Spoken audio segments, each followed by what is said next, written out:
Alright everyone, thanks for joining Infinite Plane Saturn Day, 9/2/2023, and you just heard Chief Crow, Auto Hoax, or GTFO. And yeah, he was indeed chanting Storm Antarctica. I mean, there is a storm coming, and it's not a bunch of MAGAs clamoring around the Capitol. No, it's the mass globe exodus as people figure out that Antarctica is the biggest hoax of all.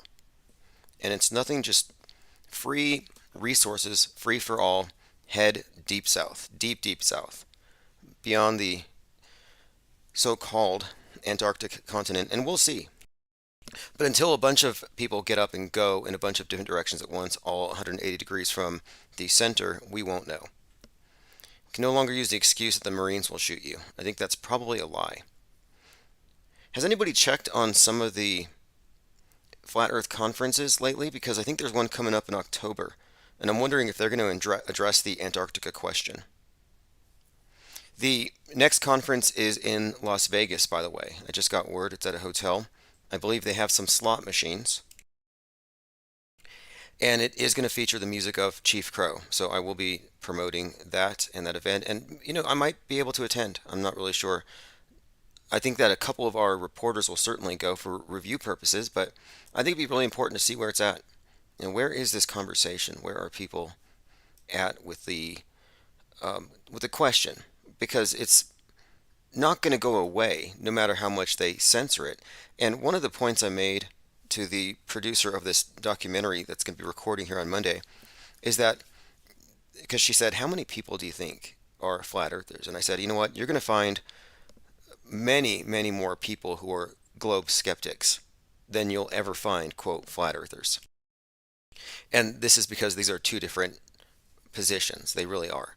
One of them is more of a skeptic, and the other is more of an alternative belief system that they have adopted. So one is a skeptic's position, like I'm just agnostic until I can trust everything, but I'm just kind of questioning it, not making a claim yet until I get more info, means I'm merely suspending judgment. But to affirm I am this is to say, oh, I believe it. I have some kind of information that I'm convinced of. And that's fine for some, but when you really get down to it, it's like, if you can't really verify it, or if you're not willing to even go out and test it, you can't get mad if nobody takes it seriously. The only reason why the topic isn't talked about as much these days is it hasn't gone anywhere. Like, quite literally, it hasn't gone anywhere. It's more or less been grounded. And it seemed like the big distraction of 2020 steered a lot of those people back into geopolitics, globe politics in particular. And global politics, when I say geopolitics, we're talking about a closed system that implies that it is in fact a globe. And geopolitics, as they play it in the world today, only makes sense in their system. So why would you participate if you're saying the thing is fake?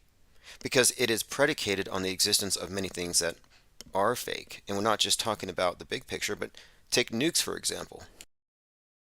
You're going to vote for a political leadership that operates on the presupposition that they have this power to blow up the other people on a whim, that they have everybody else held hostage, and that we're just lucky to have been born in the country with the biggest hostage taker with the best arsenal. Like, it's absurd. All right, joined by G33, Diana South, Frank Murr, Phase Polarizer, Portal Complex, Dwayne Garrett, Configuration Manager. He says, is it a Robbie Davidson conference? No, Robbie Davidson jumped off the edge of the earth after that last conference he was at, where he invited Jimmy Kimmel's guys over. And the guy named Jake Bird, who had a cast on his leg, got caught groping some woman. And before she could call the cops, Robbie Davidson stopped her. And then their own security stopped Robbie Davidson from stopping her from filing a report. And then Robbie ran. And nobody's seen him since.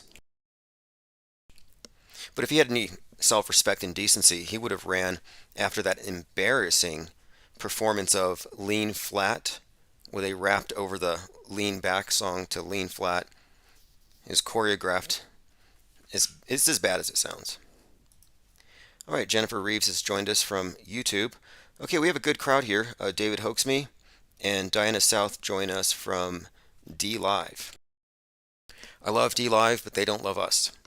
They banned us and destroyed our channels for a period of time, refused to pay, but eventually they kind of just let us fade into the background.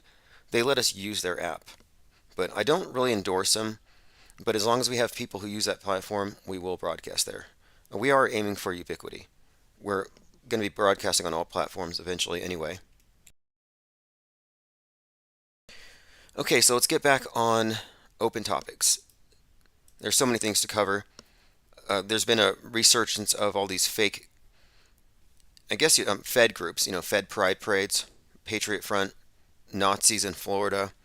Laura Loomer, who's cozying up to Trump and opposing MTG. It's like she's probably trying to become the vice president, to be honest. Laura Loomer actually went and confronted the Goyim Defense League in Florida and a bunch of Nazis, and they called her a bunch of names. And I'm hoping she's getting those clicks that she needs to get her Twitter account monetization up a bit higher, because that's clearly what she's after. I wouldn't be surprised if all of those Nazis in Florida aren't paid by someone connected to Trump, because they're saying we had these Nazis. Well, you think they're Nazis because they have these obvious labels. They're just so cartoonish. And one of them screams at the camera, "We are all Ron DeSantis supporters." I'm like, okay, I wonder who's paying his crisis actor pay. And the guy who runs the thing, Goyim Defense League, he's clearly controlled opposition, and I called him out a while ago as a groomer. He was kind of doing the Alex Stein thing. You know how Alex Stein dresses as the opponents he's ridiculing and he goes to city council? Well, the guy from the Nazi Goyim Defense League thing, he dressed up as a groomer and did these online videos where he was saying adult things to children in order to make a point. Kind of like Alex Stein wearing a bikini and going to these swimming parks. Just absurdism. I don't know what you want to call it, political theater, pose, the parody of extremism. But they take it to such a degree that I start to wonder, is it even parody at this point? Like, is there a point where you can mimic something or mock something to a degree to which you're inseparable from the real thing in actuality? But anyhow, it's a clown show, and they're all paid, I'm pretty sure. Their uniforms look new, and they just look like WWF characters. In fact, I have a tweet here. If you just want to, let's just go ahead and start with that. I have a tweet here where you hear some of these individuals talking about how much they love missiles being sent to Ukraine, and they're wearing these massive swastikas. And the guy in the back has these tattoos all over his head, and he looks like an orc. And my point being, this guy speaks like Randy Savage, the World Wrestling Entertainment Macho Man character. That's the kind of acting we're being treated to here. So this might even be a foreshadowing of what's to come. Maybe they're upping their game with the theatrics. Again, this is from Florida, and these individuals are posing as Ron DeSantis voters. And if you're not watching, if you're just listening, you could just picture a bunch of orcs with swastikas. And this guy can't hide his grin, by the way, if you're watching. He's grinning big. In support of Ukraine, you mean? Hell Ukraine, hell Azov. Biden's better than Trump because he sends rockets to Ukraine. Now, if the volume's kind of low, it's their fault. Support of Ukraine, you But mean? yeah, these people can hardly keep in character as they're talking about missiles to Ukraine. They're literally out here chanting that they're Ron DeSantis supporters. Here's a guy who actually says it. We're all DeSantis supporters. Woo! We're all DeSantis supporters. Woo! We're all DeSantis supporters. We're all DeSantis Now, I have to say, Woo! That we all need. that makes no sense, because if you were truly a Ron DeSantis supporter, you would know the terrible optics that you're presenting by wearing death heads, Nazi emblems. And this is a different group. This is the GDL. This is a different group than the one with the swastikas, but they're all color coordinated. And that's also interesting. Okay, continuing. This is a clip from Alex Jones and General Flynn talking about how they can't sleep at night. They're full of nervous energy. And I think this is just kind of what they do. It's a vibe they create intentionally. They want you to think that to be awake is to be agitated and ready to take action. And you might think that I'm lazy about this stuff or apathetic, but I'm an inactivist. I don't believe in activism. I think that the only winning move is not to play, that it's a losing game. This is definitely a two pronged psyop, and you can't just choose a side and think you're going to win. The political horseshoe theory is real, but the only escape is the off world stage. But listen to what they present here, because this is the point. This is General Flynn and Alex Jones. Say, a weakness of mine is anxiety. I get anxious sometimes. I wake up like I woke up this morning at about 3 o'clock in the morning, and I started reading and me writing. too. I woke up at getting on the phone. 3:15 and was just because I don't have the anxiety during the day. I wake up because my brain's working while I'm asleep. I went to bed about 10. I woke up at 3, and I was like, I've got to do something. There's a sense of urgency that we all need, and Now they're just talking about the sense of urgency that they need. That it is so pronounced in them, these leading truthers, that they can't sleep at night. It wakes them up, and this should have you questioning, well, how come I'm not troubled by the state of the world at 3 a.m.? Maybe I'm not fighting hard enough. Maybe I need to get a spear and some bullhorns, and I need to go charge into the Capitol, take some action. And I think this is sort of just a bluff. I don't think they really wake up in the middle of the night. I think they sleep very well with My Pillow. And they probably get proceeds from Mike Lindell's company. They all have their coupon codes. But they're trying to portray themselves as nervous wrecks. Why would they do that? Well, it's a selling point. I really think it's a selling point. It's almost a way of virtue signaling. Like, I couldn't sleep last night because I care so much about those missing kids from Maui. Because I'm so troubled by what Sound of Freedom was about. I watched it 3 times last night because I just stayed up last night fighting child trafficking by watching that Tim Ballard movie. Well, that's virtue signaling. I don't think it's true. I don't think these guys are literally nervous wrecks. They both wake up at 3 a.m. Give me a break. And Alex Jones actually overtalked him.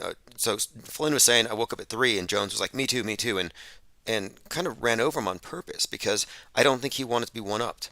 He's like, no, I haven't slept in 6 months. And that's how they roll, because it's a contest.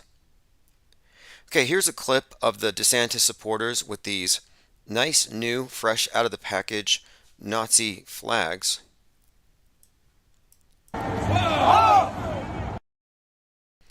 There's something just cartoonish about all these characters. It's just the bright colors. These shirts aren't faded. They haven't been wearing these shirts and sporting this ideology for long. It probably it was just like literally taken out of the package. These flags all came from the same place, obviously, but this group matches the Goyim Defense League, but they're 2 different groups I want to emphasize.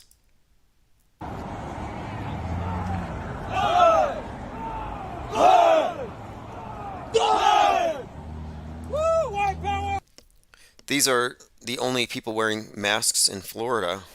Like, these people are opposed to wearing masks, but then they will wear masks for this. And it's kind of interesting. What is the issue here? And there's something else, too. I looked at one of their posters, and it had a blood drop on it.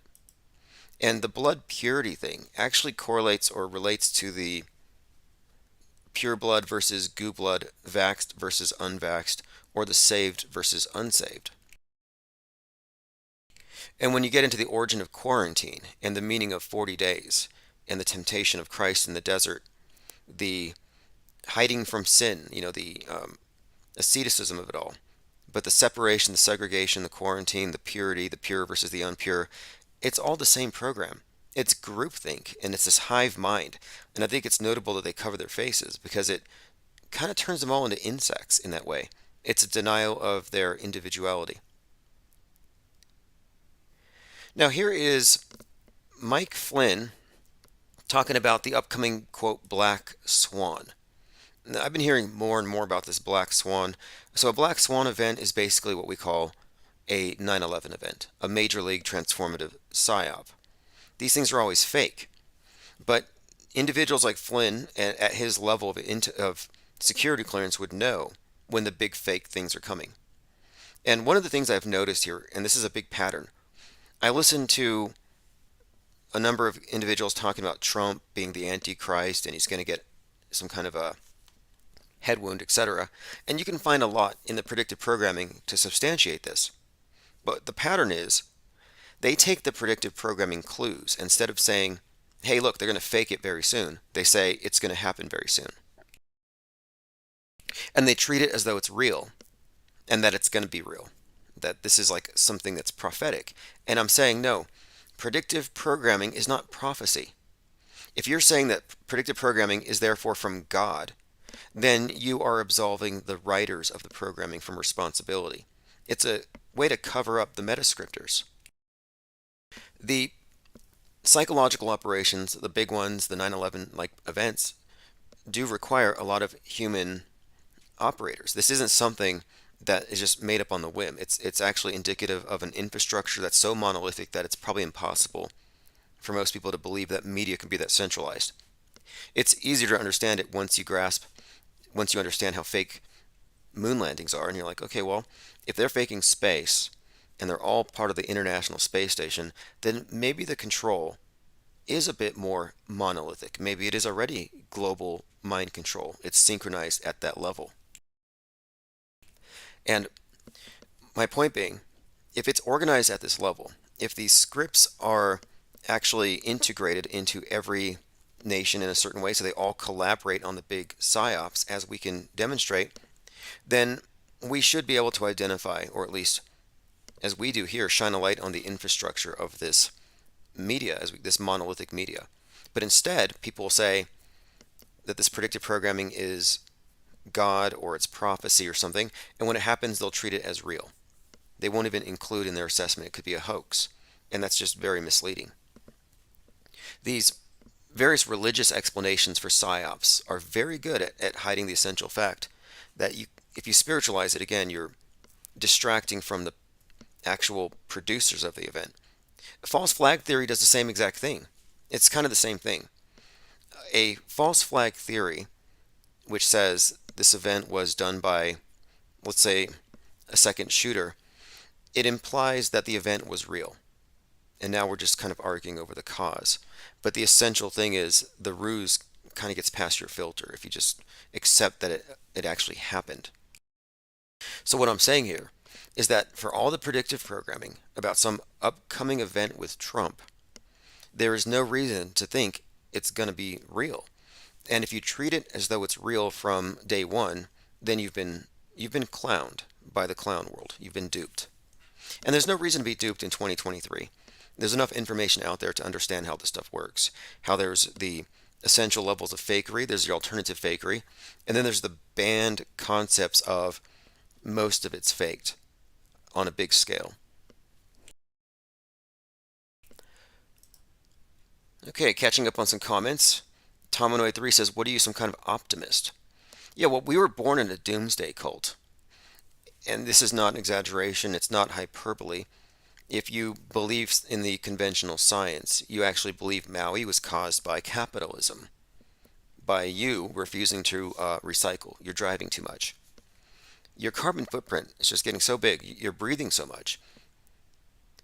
There's too many people breathing too much, and it's causing Gaia to have these responses. And so, yeah, Maui got burned. Yeah, that's a doomsday type culty belief. It's not science. It's actually a rehashing of the more archaic flood myths or the punishing gods. You know, give the volcano god your best crops and some virgins, or it'll spill lava on your village. It's the same thing. Or and I don't even know if these stories are true, but the accounts of sacrifices to keep the sun from dying during the eclipse or whatever it was said to be for. All right, thank you, Nicotramus. He says, keep spitting truth, Tim. This is the only outlet we have. Yeah, this is an open source platform, open source illumination, as opposed to the closed system that presumes that they have all the answers. The only reason why we get anywhere here is that we're open to new viewpoints and to information that comes from outside of really any box. Everything is so boxed in these days. And it's so compartmentalized, people can't see how they're puppeteered by the same hands. Like, I'll point out that the blue pill reality is a dream world, and the red pill is produced by the same pharmaceutical company that makes the blue pill. And the red versus blue dialectic is actually fake. That the red pill is the false awakening. That the red pill is the alternative explanation for the people who see too much. So they're correct.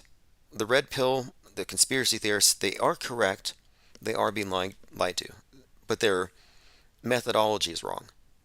You know, they say the road to hell is paved with good intentions. Well, their intentions are great. Let's figure out what's really going on and save the world. Like, what's wrong with that?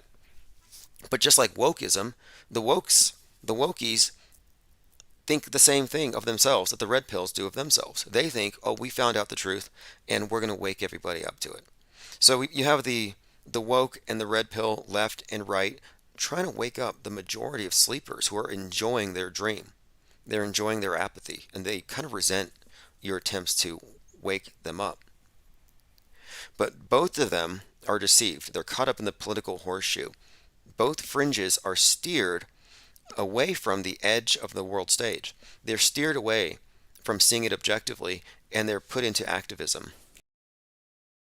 And they begin to resemble one another.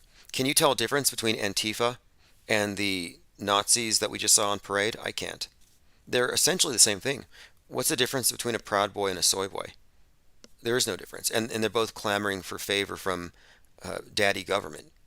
I mean, it's actually kind of sad. It's arrested emotional development on full display. Bunch of children. So my point being, and actually I want to point out in Florida, by the way, if you're out there, it's legal to run over protesters. Not that I'm saying you should, but I think it is, isn't it? I should double check that before I'm pretty sure they legalized it.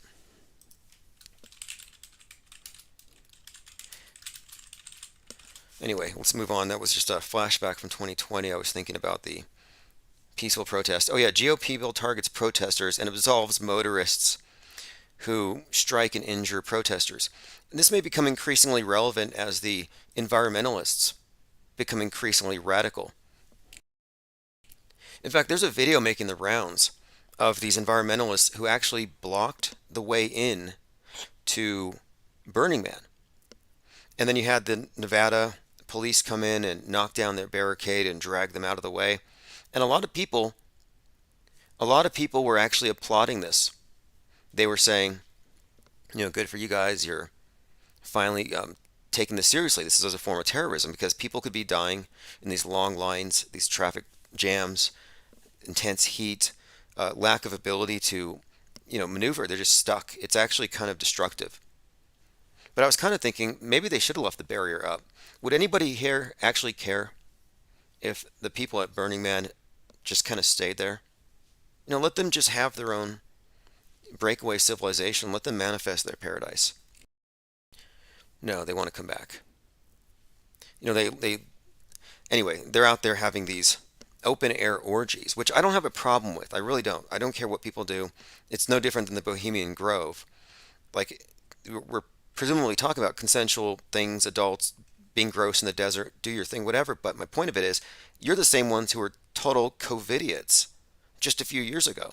They actually shut down the Burning Man because of the thing, and now they're just like, they're acting like there's no such thing as disease or anything. They're just, and it's almost kind of, I think it's on brand, I'll say, that they would be doing this because I think it represents the ultimate dissolution of boundaries. And if you think about it, this is very much Brave New World, about how everybody belongs to everybody. So you couldn't even opt out of these communal events. And it's really about collectivism taken to its extreme. But the open boundaries actually correlates to their general world view about open borders, about the open porous skin, that there should be this lack of defense for the individual. The idea of the correlation between the needle and the wall is kind of fascinating in this regard, because you'll notice the anti-vax are pro build the wall. And why is that? It's because of boundaries. The skin is a boundary. The wall is a boundary. Your front door is a boundary, which you defend with your Second Amendment, which the people who are for the open borders are also against. So the gun grabbers are the pro-vaxxers, are the open borders, are the orgy in the desert people. Makes perfect sense. It ultimately is about their relationship to big government. Thank you again, Nicotramus, and I'm going to have to add the Godzilla noise back in there. I'll do that today. Portal Complex says, yo, IPS, Burning Man this year got flooded. Fires out 100%. Interesting, Burning Man got flooded. I heard it was a mud flood. Wasn't that the case? Wasn't it a mud flood? Where it was just a... Let me see. And which one is this? Like the 34th or 35th? They had 33 consecutive Burning Man festivals. And then they were shut down. At the final one, a 33-year-old there died. And that's when I started paying attention to it. They're in Black Rock City. Very significant name. You'll find the correlations in their symbolism with Black Rock, Phoenix, Burning Man. It's all connected. Yeah, here we go. Burning Man attendees told to shelter in place after rain turns Nevada site into muddy, flooded mess. Flash flood hits Burning Man festival and turns into mud bath. So who do we blame for this? Do we blame climate change or their iniquity? They're being wicked in the desert, and God told us with Noah, hey, this is going to cause a flood. Or was it because of their RVs and their carbon footprints as they migrated out into the desert? Either way, they brought it on themselves, we can say, whether it was done by God or Gaia. Okay, continuing. Let's move through my notes. Go to minds.com. I want to say thanks to Javo82. He had purchased some art and framed it and shared a picture in our Discord server. This is an original Penguinotti. Looks like, I'd say 11 by 14, perhaps 9 by 12 inch acrylic on canvas. Portal says, I blame the desert for not being tiled. Look, I've never been out there. I'm curious about Burning Man. I think it's an interesting event. I don't mean to knock the event and the people there. I hope they get out alive. Okay, moving on. Now, I've been thinking, let me bring this up. I've been thinking about the power of the nuclear bomb hoax. Because if you'll notice, many of the big truther channels believe in these things. They're scared. That's why they can't sleep at night. In fact, they believe in worse things than just that. I mean, General Flynn has told people in confidence, in private, you have to pay him for him to tell you this, that there will be EMPs that will cause heads to explode in those who have been boosted enough times. But I've been thinking that those who kneel to the power of this fictional weapon of mass destruction are actually kneeling to their god. This mushroom cloud god is actually the same thing as the god of the obelisk. No different than those who praise the flying obelisks, who still believe in this outer space, like allegory. I mean, I think space travel is allegory for higher states of consciousness. I think it's fake. But I'm saying the people who think that space travel is real and who look up at the rockets and basically worship these things, that's a flying obelisk. So if you are praying to a flying obelisk, or you are kneeling to a mushroom cloud, cowering in fear, ducking and covering, you are actually on Team NWO. Like, there's no way you can consider yourself to be a quote truther. And the reason why is that your fear actually makes you a liability. The fact that you fear these things makes you fall for, makes you a dupe. It basically turns you into a dupe for this clown world scenario where we are all being held hostage to these cartoonish villains with the ultimate power to push a button and blow somebody else up. You know, Putin, North Korea, we have all these different people out there, these madmen who are just ready to blow it all up. It's like, sorry, this doesn't exist this way, but our entire political system is actually more or less built around the assumption that this is a possibility. Joined by Pippi Langstruff, says 44 and 33. Osher is here. McDirty Work is here from D Live. Elephant Tusk says Penguin Lives Matter. Well, yeah, I concur. Okay, now listen to this. This is actually getting specific. I mentioned General Flynn, and he's talking about this Black Swan event. Let me get back to that really quick. The Black Swan events he's talking about, 9/11 style events. He's starting to say, and the reason why I pay attention to General Flynn is that he is pretty much responsible for the Q movement, for the J6, January 6th insurrection. He's one of the ringleaders, and he's given a platform at all the different conservative events.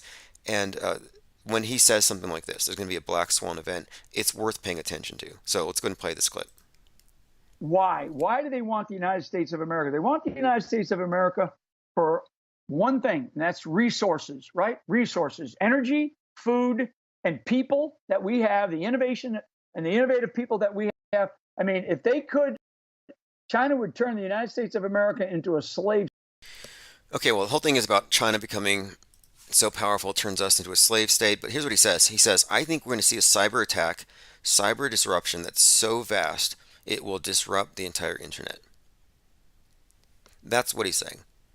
Now, how long have they been saying this? Well, since 2016. In fact, they hope for it. The Q crowd actually hopes for this to happen. They're expecting it. They believe that there should be a 10-day disruption of the internet that will involve a great reset of their own, their great awakening. And I want to point out that on October the 4th, there's going to be this nationwide emergency broadcast alert that we're all going to get, and a lot of them are looking forward to it. But here's where he gets specific. He says, I actually think we're going to see a disruption so vast that it's going to break the entire internet. Like, what does he know? Nicotrama says, too late, General Flynn, we're already a slave state. Good point. When someone says the New World Order's coming and they're going to give us a new religion, one world government, I'm like, where have you been? It's like, you were born into it. It pre-exists us. It's not coming. It's already here. They're just updating the nomenclature at the moment. They're changing a few things, but it's already here. Okay, look at this. More martyrdom stories. This is all connected to the martyrdom of Trump. And these are all coming out right now. And people are noticing the hypocrisy between the treatment of BLM rioters and the J6 protesters. J6 protesters arrested, facing charges and charged 3,800. Black Lives Matter rioters, 350. Now, I happen to think it's because most of the rioters were probably agitators that were federal informants or police. But whatever the case, they've made this disparity pretty evident. Proud Boy claims, quote, Trump won after sobbing for mercy, and he gets a 10-year sentence. What's his name? Joe Biggs, who used to be a host on InfoWars, got 17 years, which is like a Q dog whistle. And I think the Proud Boy guy got 33. Leader of the Proud Boys? I mean, these numbers are always just kind of giving you a clue, but the Proud Boy leader was obviously a federal informant. I think they even admitted this before. But just look at these. These are all meant to be infuriating facts. You're supposed to hear this and get outraged. A Justice Department seeks 33 years in prison for Enrique Tarrio, the former Proud Boy. So he gets 33. But this guy sobbed and he said Trump won, so he didn't even back down from his claim. But this is creating a lot of outrage on the right, just something to note here. Then there was this. We've been talking about this Trump thing, and this is worth noting because in the White House press room, there is the head of Donald Trump high up on a shelf. And by all indications here, it has been beaten on one side of the head. This is in the White House. This is from flagandcross.com. White House press room contains figurine of what appears to be Trump's head beaten up. A video posted by Greg Price of Parabellum shows what appears to be a bust of Donald Trump high on a shelf in the briefing room. And they look closer, and it's bruised. What is it? It says there's no explanation of how it got there.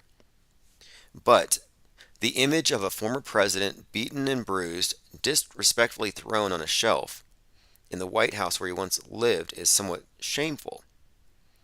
One ex-user tweeted, "Wow, sick freaks. Looks like somebody in the briefing room needed a stress relief toy. Went for a Trump head." So this is kind of intriguing because what it says here is, I don't think this is unintentional. It communicates to people that this is out there, that this is something that there may be even political will for, as disturbing as that is.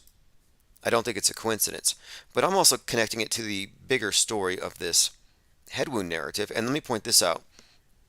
One of the dominant headlines on Drudge for a few days has been Tucker Carlson, who has been talking about this. We're speeding towards Trump assassination. This is Tucker Carlson saying this stuff. In fact, Tucker said it to Trump during his interview. He's like, first they indicted you, now they're trying to jail you, what's next? So they're putting it out there. And the reason they put it out there is to make it believable when it happens, but it's not going to be real. We had a discussion in the Discord server about this where someone was like, why are you giving this attention? Why are you even paying attention to it? I'm like, well, because it's fake. I'm not going to be bowled over by a lack of information when something major happens. I'm deconstructing the psyop in advance. And so I made this graphic, which it's a little crude at the moment, but this is going to serve as the basis for a poster that I've been kind of working on, where it has a stick figure here with his face up against a screen. Next to him is a figure with his face through the screen. And the third figure is standing a distance away. The world they perceive through the screen is labeled as augmented. My point here, though, is that the one in the middle with his head through the screen is even deeper into this media matrix and further from the real world. And that happens to be the conspiracy theorist, which is kind of paradoxical. You'd think, oh, they're closer to the truth because they're digging deeper. No, they actually fell into a hole. Now they're on the right path because they're not trusting the screen, but they went the wrong direction. The direction isn't plus, is not through it. It's not adding more, but rather it's the subtractive view, stepping back away from the screen to see what you may have accepted as a premise that may not actually have been established by facts. So the final view, the MSM minus, is more immersed in the real world, or as immersed in it, as the red pillar, the conspiracy theorist, is caught up in the augmented world. And this is a big distinction, and it's kind of important. You have to look at how the 9/11 truth movement failed. 9/11 truth failed. How many years has it been? They never actually figured it out. The entire, and you can look at, until Alex Jones says there were no planes and nobody died, you can just say 9/11 truth failed. And you would have thought with his resources and his network, they would have figured it out. Well, obviously they would have. It means they know. And there's a reason why they want you to believe the alternative stories. It prevents you from seeing the nature of our hoaxed world. So this Trump head up on the wall is just another one of these instances of foreshadowing for what's likely to be a 9/11, a black swan. That's why he wears a 45-47 on the side of his head, which of course you add it stands for 9/11. Elephant Tusk says, when will IPS start selling Faraday cages? You know, I thought about selling 5G protective undergarments. I'm sure there's a market for it. Now, let me point out a couple things about the Trump head effigy with the battered eye. Do you remember the shooting of Reagan and Brady, which was big for the gun control movement? But if you remember the shooting of Reagan and Brady, it was like John Hinckley, mental case. He was inspired by Taxi Driver, the Robert De Niro movie, or De Niro's in it, where he's, the taxi driver who I guess kind of almost does a political assassination. So Hinckley goes out and he shoots at Reagan and shoots Brady.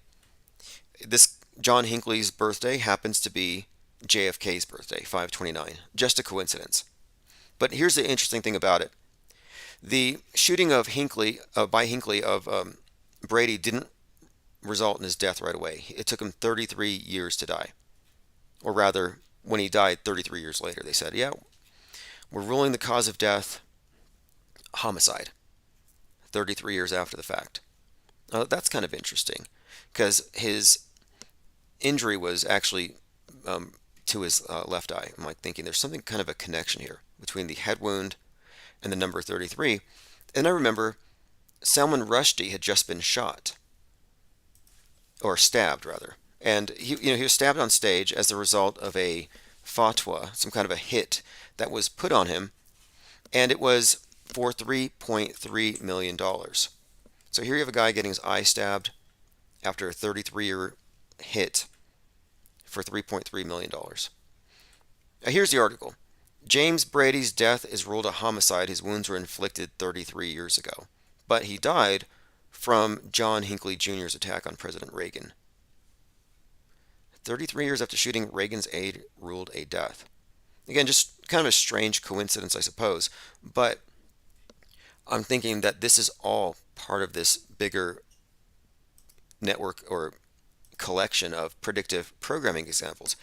And someone else in our Gilded server had even pointed out that that weird sticky black goo that rolled down Giuliani's face, which could not have been hair dye, might also be part of this absurd and grotesque theater. Because isn't that what we're talking about? We're talking about theater. Here it is. Noel said, I think Giuliani's dripping hair dye was predictive programming for a future televised head injury. Giuliani was one of the big 9/11 actors, and a Trump event would be a new 9/11 of sorts. And again, Trump's hat has a 9/11 on the side of it. And I said, very good. Very likely the case, considering how close these two are. I remember back in the day when Trump was motorboating Giuliani. Yeah, these two are close. They're very close. They're chummy. They're pals. It wouldn't shock me at all. And then even him, Roger Stone, who's a big friend of Trump's, he has this image of Trump in the background, and in some of the pictures, it looks like there's something in front of it that makes it a crosshair over Trump's head. And Roger Stone actually says this. He says, assassination attempt possible. He just put this out. Let me play a clip. This is from Rumble. Again, if you just got here, this is Infinite Plane Saturn Day. I'll open up phones here in just a moment. But I want to play this clip of Roger Stone, who has a tramp stamp of Richard Nixon. When I saw him joining Trump as an advisor, I saw, look, there's going to be another Watergate. It's predictable. This trick to power your home. In fact, much of what we do here consists of spoiler alerts based on how predictable the world stage is. And that's all we're doing here is we're giving you the ultimate spoilers. Now here it is. This is Roger Stone fires back at MSNBC smear, and this is on InfoWars. And he says, Trump assassination possible. Why is this being put out there? Trump has said this is the final battle. This is it. It is a time for choosing. The other problem, in all honesty, for them is the insurgent candidacy of Robert Kennedy in the Democratic Party is a problem for them. Sure, they can. All very interesting. I'm not going to play the whole thing. It's all scripted and fake. Roger Stone is the same guy who claimed that there was a satanic portal swirling above the White House and that he was not really Politico, but in fact a prayer warrior, and he prayed the hole closed.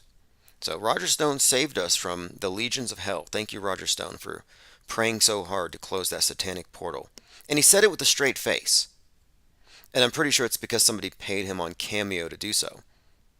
But right now he's pushing this story, and he said final battle. Well, this is Armageddon, the apocalypse stuff.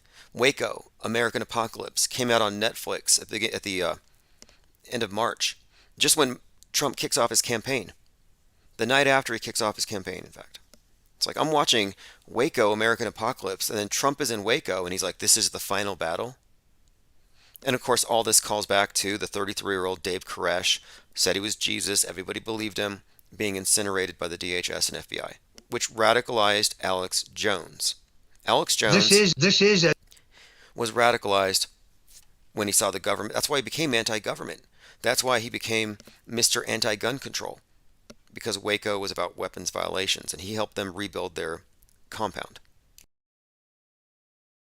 So you have this strong connection between Jones, Koresh, McVeigh, and this right-wing domestic violent extremist specter they've created that's just waiting to attack, some kind of domestic 9/11. They've been planning this for a long time, and it's all in the number codes. I talked about this yesterday, and I'll upload that archive, but the number, the 1/6, January 6th, that number has been consistently encoded into everything connected to this, even going back to the Waco 1.6 million rounds. Or even more recently, Putin's Satan II missile, which they said can fly 16,000 miles per hour. It's a very consistent pattern here. Okay, let's continue. I'm not going to play too much of Roger Stone. Very active grifter there. I mean, what do you want to call him? Because anybody who is this close to the top of this thing is just really they're at this point, they'll almost pander to anything. Praying to satanic portals, they'll pander to the Q movement. A lot of it's just pandering, and I think it's reaching out to the conspiracy theorists as some kind of a voting block. And I think it's a nice concept or an easy sell where they know that they can convince a lot of people that Trump can save them from these big conspiracies. And I'm like, no, most of the stuff that he's going to save you from don't actually exist. Please, save me from the fake nukes. I can't sleep. I wake up at 3 a.m. because of fake nukes. No, it wouldn't work. It works much better if you believe you can be instantly annihilated. Now, this is a big deal for those of you who care about reality. This is a big deal because we're talking about the January 6 martyrs. They're going to jail. Oh, Joe Biggs. They're sending him to jail for 17 years. You know, boo-hoo. Well, look at this. Because you know it's fake. 2 weeks ago, Taylor Toronto, in a 2-hour interview, revealed that he believes Ashley Babbitt was acting. He doesn't believe she's dead. He was there. He believes they used fake blood. This is something that emerged in the last 2 weeks, and Rafa from Woo's News actually went on Sam Tripoli and brought this up. And we will have we'll have Woo's News on here very soon. But yes, we actually have an actor, or rather somebody who was there claiming she was an actor. Play this clip. Think any of those people there were actual protesters, were actually there because they were for Trump or for whatever reason? You all think they were? Oh, pause it. Just let it play. I'll get a better shot of it. No, I believe that they all know what's going on. I believe that the one's in this room, rehearsed. to be clear, but not. And there he is, right there. Pause it. Go ahead. Right there to the left with the glasses and the hat. Oh, that guy? With the beard. Yep. Okay. Oh, that's Taylor Toronto. Okay, so Taylor Toronto, there on the left, was there. And this is meant to be a closed set. And it wasn't perfectly closed. I think there were some cracks through which some people who probably weren't in on it managed to see. But you can find videos showing. You have, of course, the everything wrong with the Capitol shooting. But you can find other people breaking it down and showing you frame by frame. What you can say unequivocally is that the death of Ashley Babbitt was not something that was recorded in one shot and then shown to us. It went through some kind of a production studio. There's a jump cut. She's wearing some kind of padding on her back. Like, it has all the indications of being a stunt. And the setup involved them, breaking these windows, but you can look in the video, they weren't even windows, it was plexiglass. And you can actually find other examples that would indicate it was fake blood. They used a squib.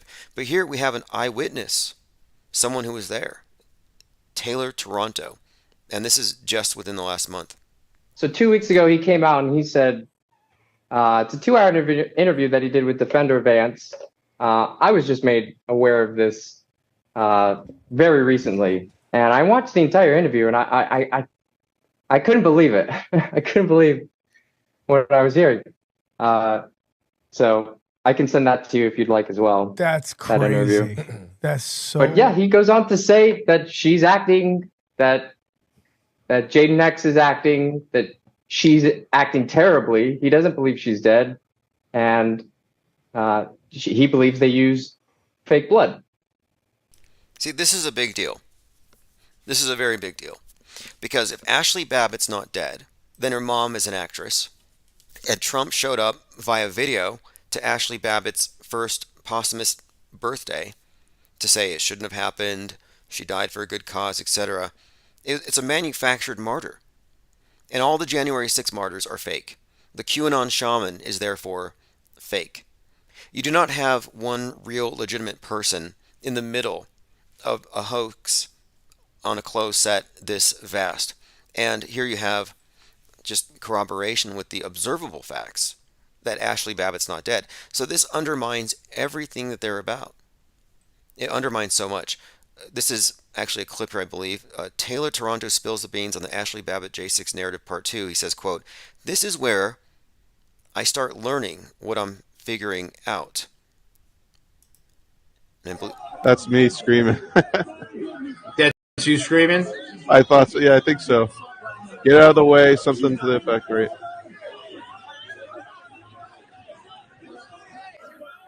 Okay, we're looking at the scuffle here. Ashley Babbitt's on the ground, and the person who's speaking, Taylor Toronto, is starting to figure out what's going on, and I think they're trying to shoo him away. Now that guy is repeating stuff.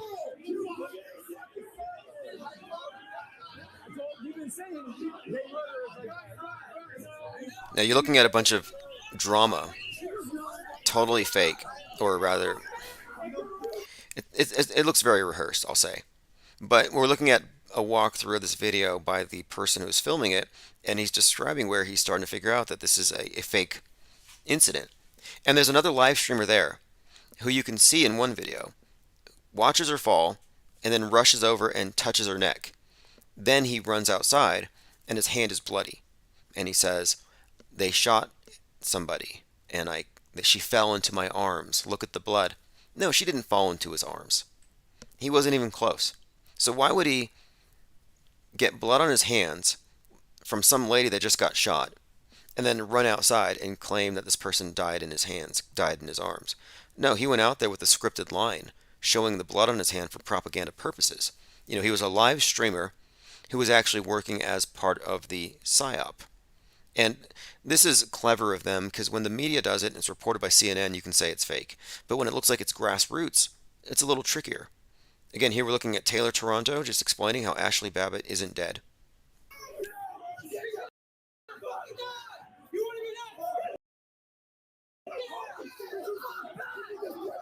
Now, I'm not going to play the whole thing because I'm going to be speaking with Woo's News very soon about this, and we'll get more clips. But what he said was, this is a quote, "The whole thing looked like a puppet show." 36. Some of the violence that has been. I don't. This whole thing looks orchestrated. This whole thing looks like a puppet show. This whole thing looked orchestrated like a puppet show.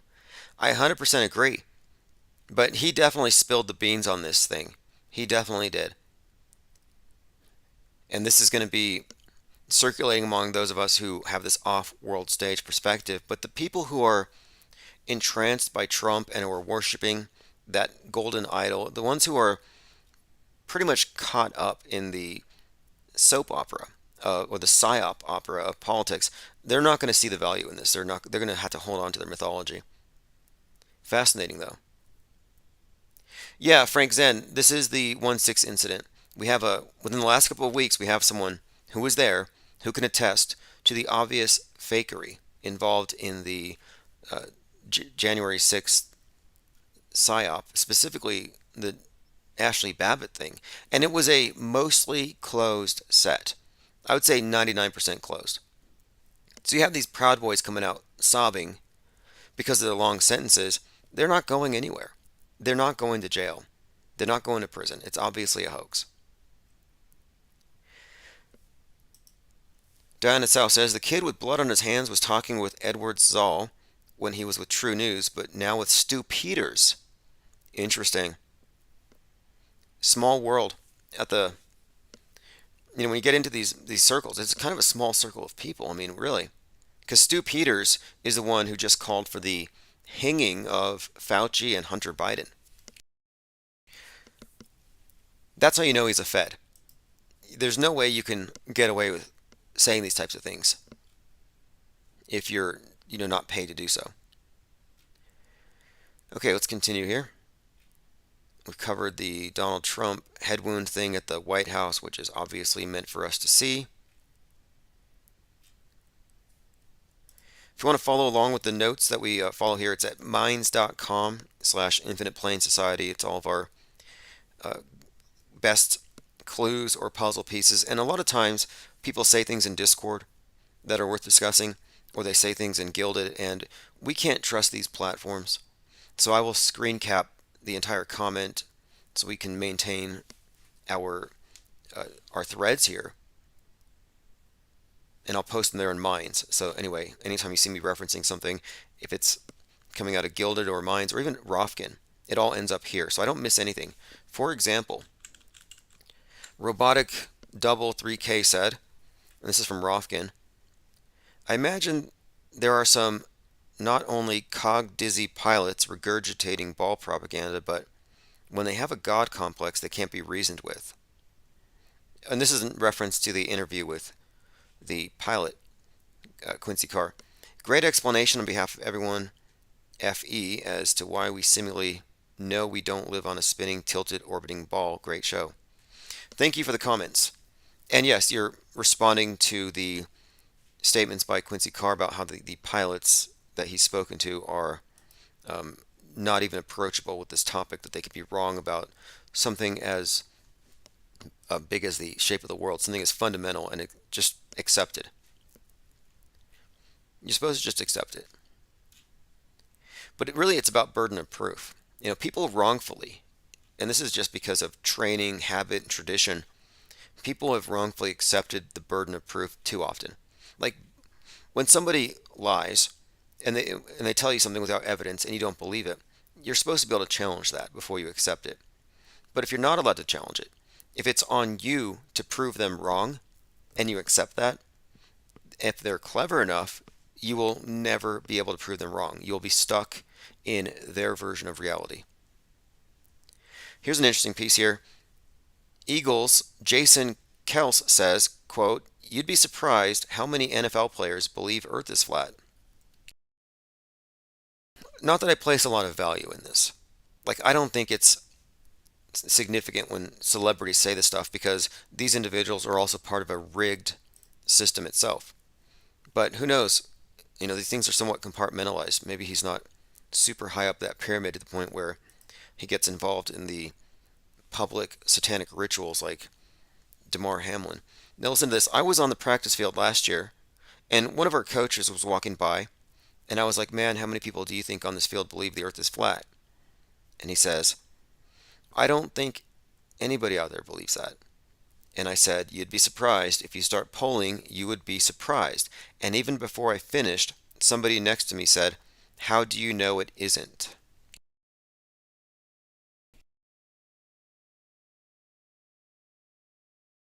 How do you know it isn't is a good starting point for the conversation.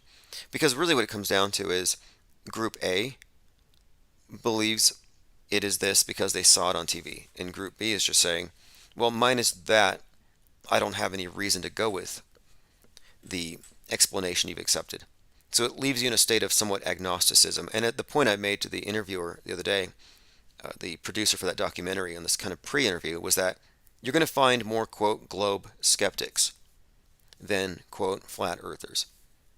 And I think it makes a lot more sense to adopt skepticism instead of an alternative belief system when you don't have any more evidence to substantiate it. Okay, continuing, joined by Northern Girl. Thank you for joining. Dinah South says, Laura Witzke, Death Cult, says those guys are already dead via military tribunals. Yeah, they can't make up their minds.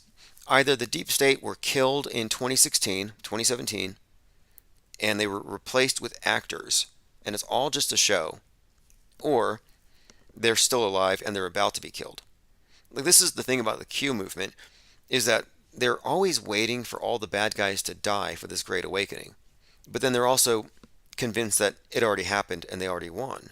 So they have it both ways. They're always eager for this anticipated awakening, and they've already awakened to the reality. It's mind control at its finest. It's cognitive dissonance.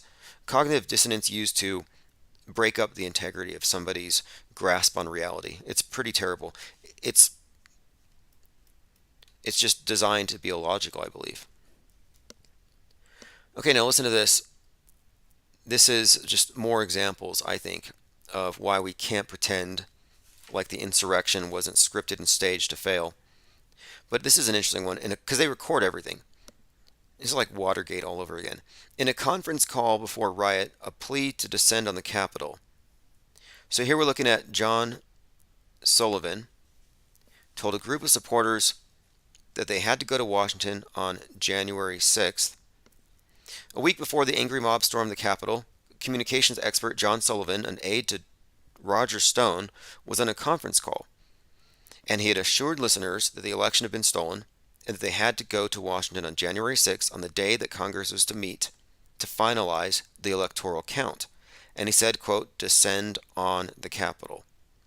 So this call was obtained by the New York Times. So we have example after example of this plan to do more than just have a rally. So I think we can stop pretending it was just going to be a MAGA rally. It was always going to be a failed insurrection attempt. It was always going to be a honeypot, and it was always going to be a trap. I think they did this to, honestly, to destroy nationalism, to destroy patriotism, or to basically turn the vision of a patriot into something of a terrorist, like Timothy McVeigh. Was Timothy McVeigh a terrorist or a patriot? You know, ask Alex Jones his opinion. I'd be very curious to know. Pippi Langstrup says, high trust, low proof. I like that. Diana South says, and the Q have their good guys raised from the dead. Oh yes, JFK Jr., who's a prince, Michael Jackson, the king of pop, Princess Diana, a princess, yeah. And then the obsession with JFK, it's all about that Camelot. So they do have this cult of personality, these royal bloodlines. It's very twisted. It's pure fan fiction. Now, this is an interesting take. I want to point this out. Because right now in Maui, we have this story. You know, what happened? Did climate change do it? Or did direct energy weapons do it? Well, now we have a lot of videos showing that the entire area was closed off. And so the explanation is that the police were blocking cars, that cops trapped people in a kill zone. Now that sounds ominous. So now we're accusing Maui police of war crimes, of mass murder. Is that what we're accusing them of? Oh yeah, the Maui police just incinerated 1,000 children. Like, that's a pretty tall claim to not bring any evidence. I wouldn't make such a claim that the police blocked cars in to kill people, and they'll say, well, maybe they didn't mean to, or maybe it was controlled them. I don't what they'll say. They'll make up explanations. They'll say the cops, maybe they didn't know, but the consequences were a lot of people died. And I'm saying the assumption that people died can be subtracted here. Because what are we looking at? Either one, a kill zone, or two, a closed movie set. We don't have evidence for it being a kill zone. Now we have past precedent of a closed movie set. Was Las Vegas not a closed movie set? The Las Vegas concert shooting was more or less, I mean, it's a concert and it's open, but if you look at the way they arranged it, they set it all up in such a way that they would have the most amount of control over potential non-involved witnesses. Most of the people there had to be insiders, and they had to flush out people at the very end. I mean, there was an individual who was lurking, and security said, leave. And he was saying, why are the stadium lights off? There are people here who need first responders. And the security said, they're already dead, just leave. Which doesn't even make sense. My point being, there is a connection between Maui and it being a closed movie set and the Vegas closed movie set. And it would be the police chief. He's one of the links that connect the two events. And I'm not going to believe for 1 second that he could have presided over one of the biggest fake mass shootings in American history. And then he happens to preside over a real mass casualty event with all the hallmarks of it being fake. Nope. If one is fake, both are fake. So I'm saying fake until proven real. And one more thing. The scenario in Maui of direct energy weapons being used on a kill zone to kill poor people so their land can be taken for Oprah and Jeff Bezos. Yeah, the people who assert this are as scared of science fiction weapons like do that as the climate change people are scared of climate change. Like these are parallel systems. Like I'm terrified of capitalism because look what it did to Maui. Oh, I'm terrified of Chinese orbiting space lasers because look what it did to Maui. Well, I'm not. Am I the only one here who's not terrified? Like I'm not scared of Gaia and I'm not scared of space lasers. And I'm not pining over dead kids that don't exist. Like I will maintain that fake dead kids' lives don't matter. I think that's a good axiom.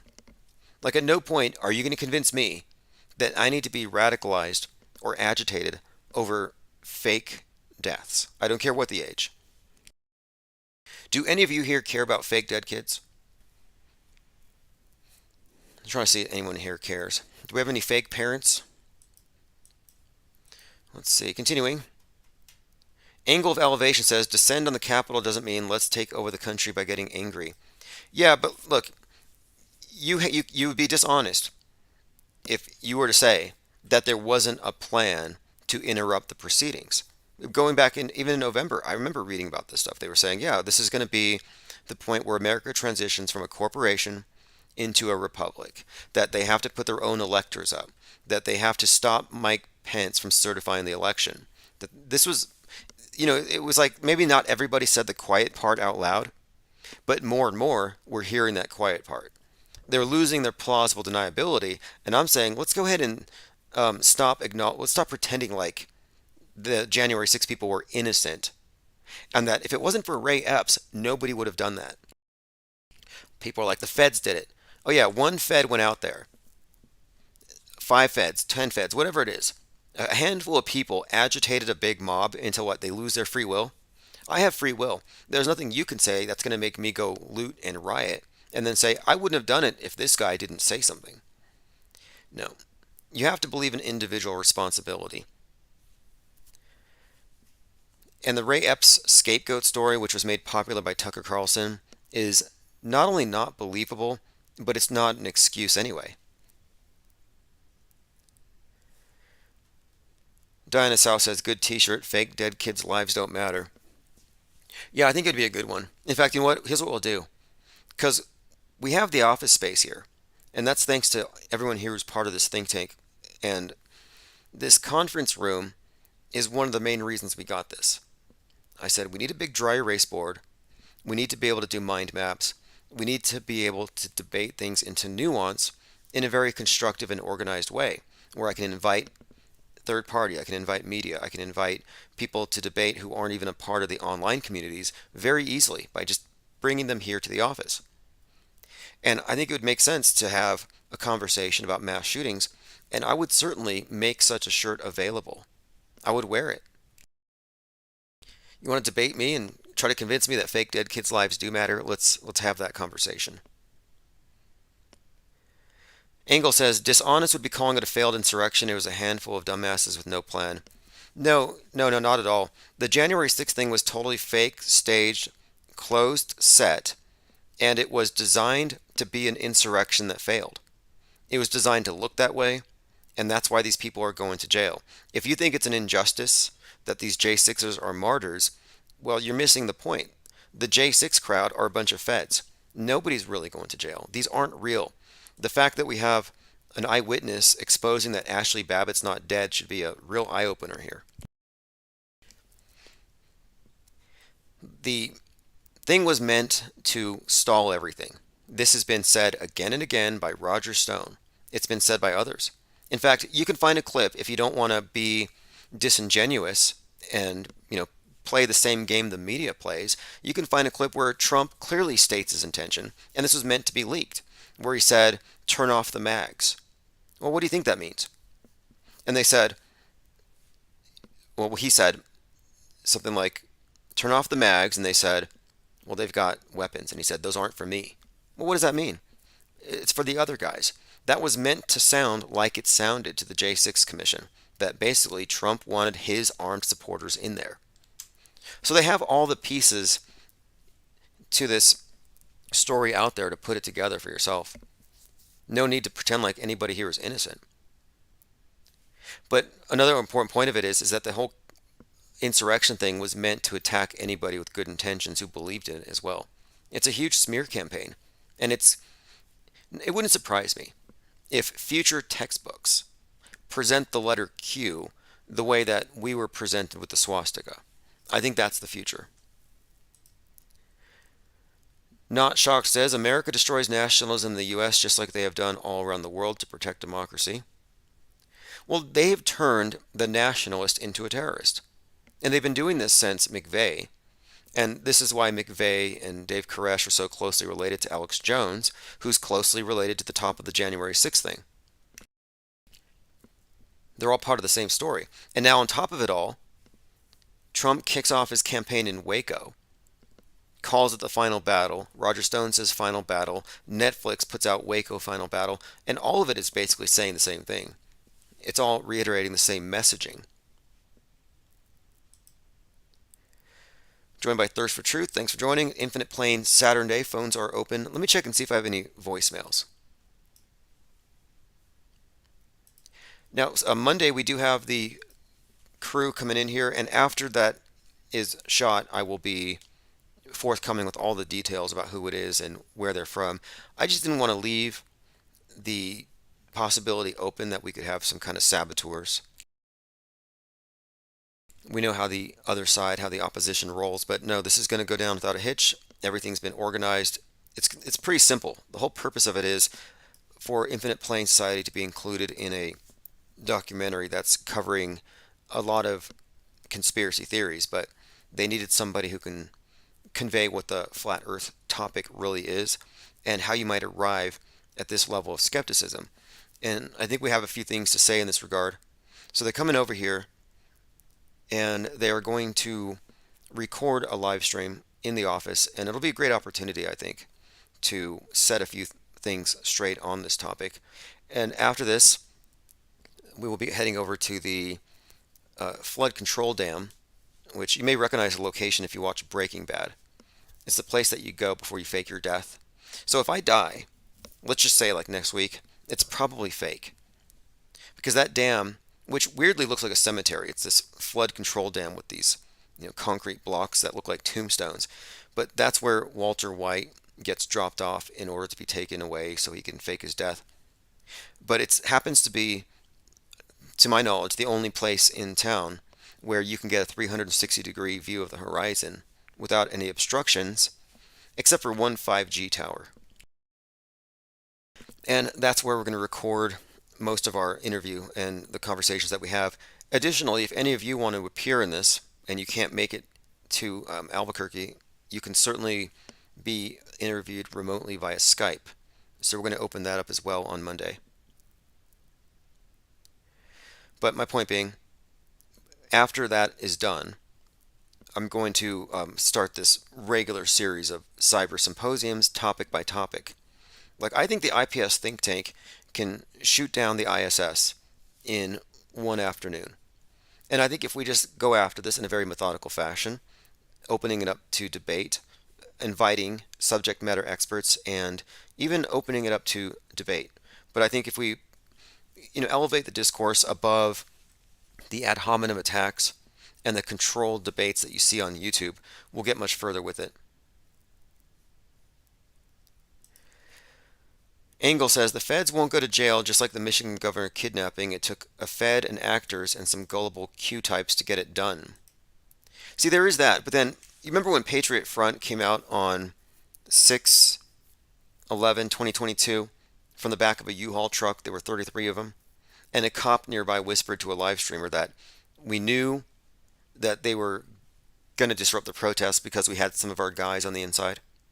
Well, I look at these 33 Patriot Fronts handcuffed with their masks still on, and I'm thinking, how many of them are dupes and how many are feds? And I'm thinking it's 100%. How would you have some innocent people caught up in something that's fake and they're still caught up in it? Like, for example, the QAnon shaman and these other guys who supposedly went into jail. And I think he went to some kind of acting school and learned how to communicate better? The Q shaman? I think he went into media training. I don't think he went into a cell.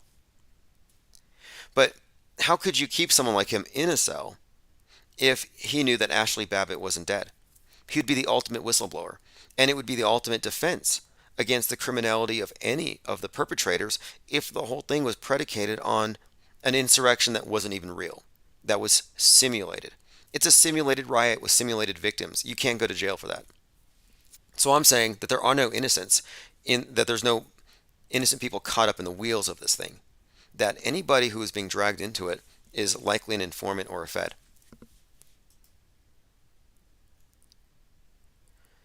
All right, let us continue here, going through my minds.com. Scientists warn 1 billion people are on track to die from climate change.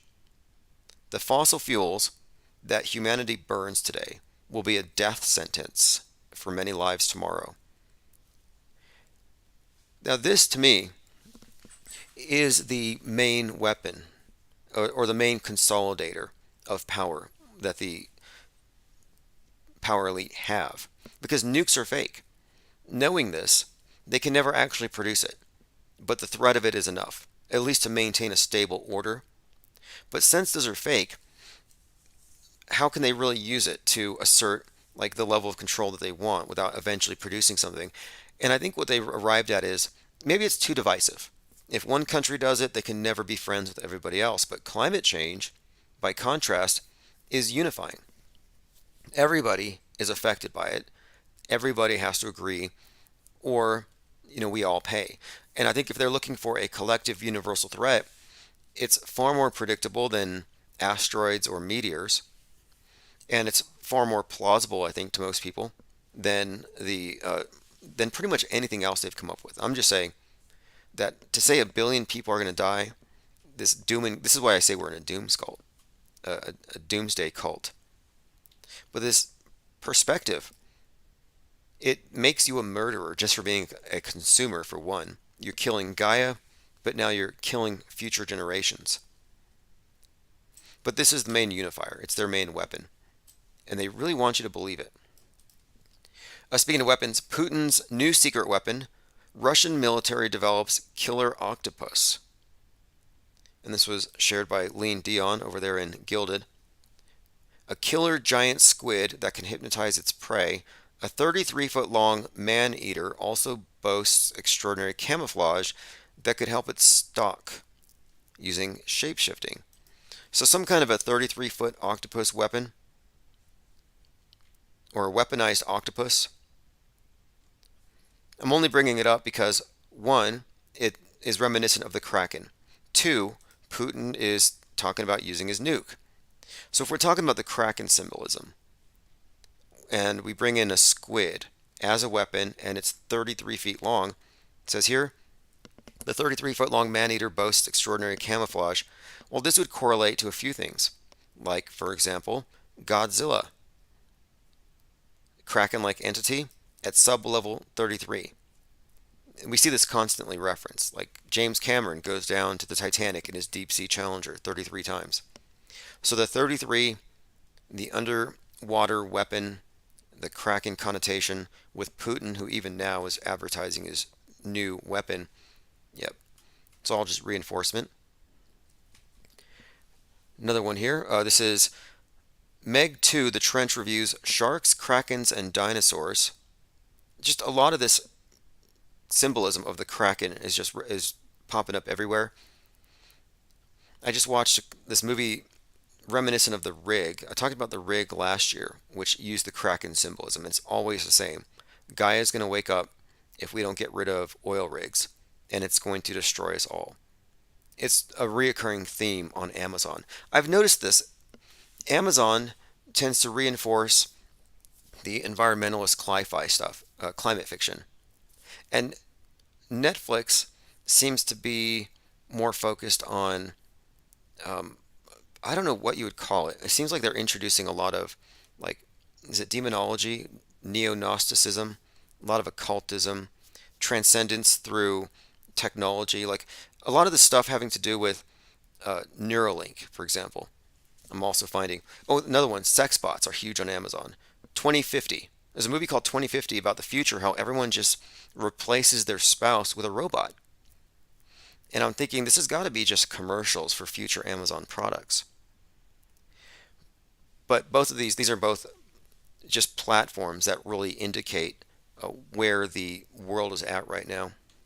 If you want to know where it's at, you want to know where it's going, you got to look at Netflix and maybe even Amazon for future trends.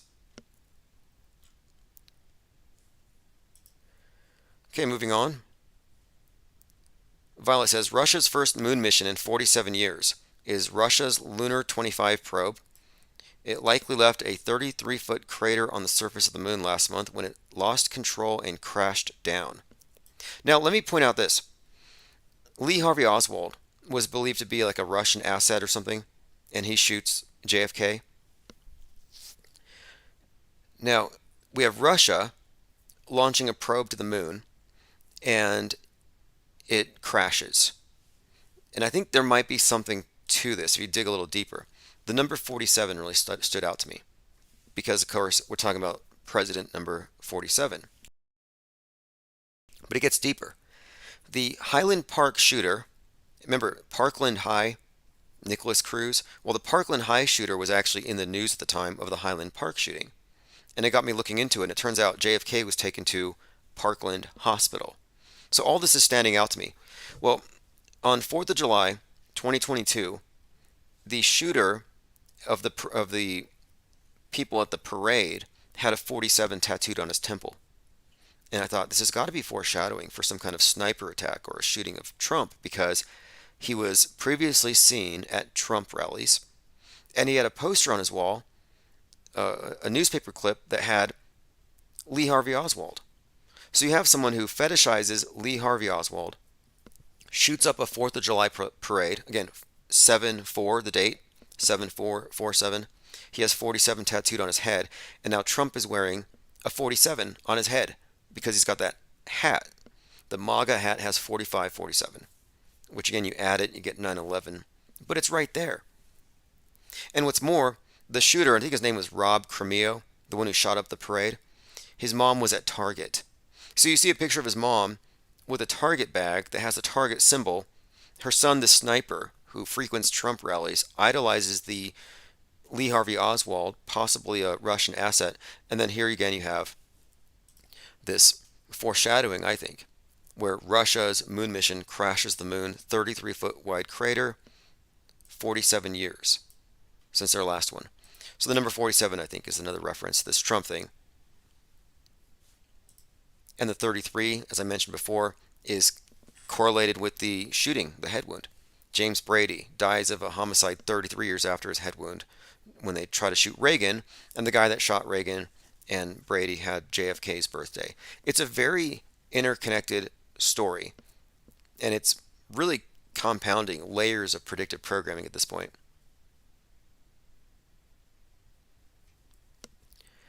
Okay, moving on. Yes, Frank Zen says the Tucker interview on Twitter was telegraphing an assassination. Exactly. Now, you know the story of the space salami? The space chorizo? Where all the smartest people, all the scientists, fell for a trick.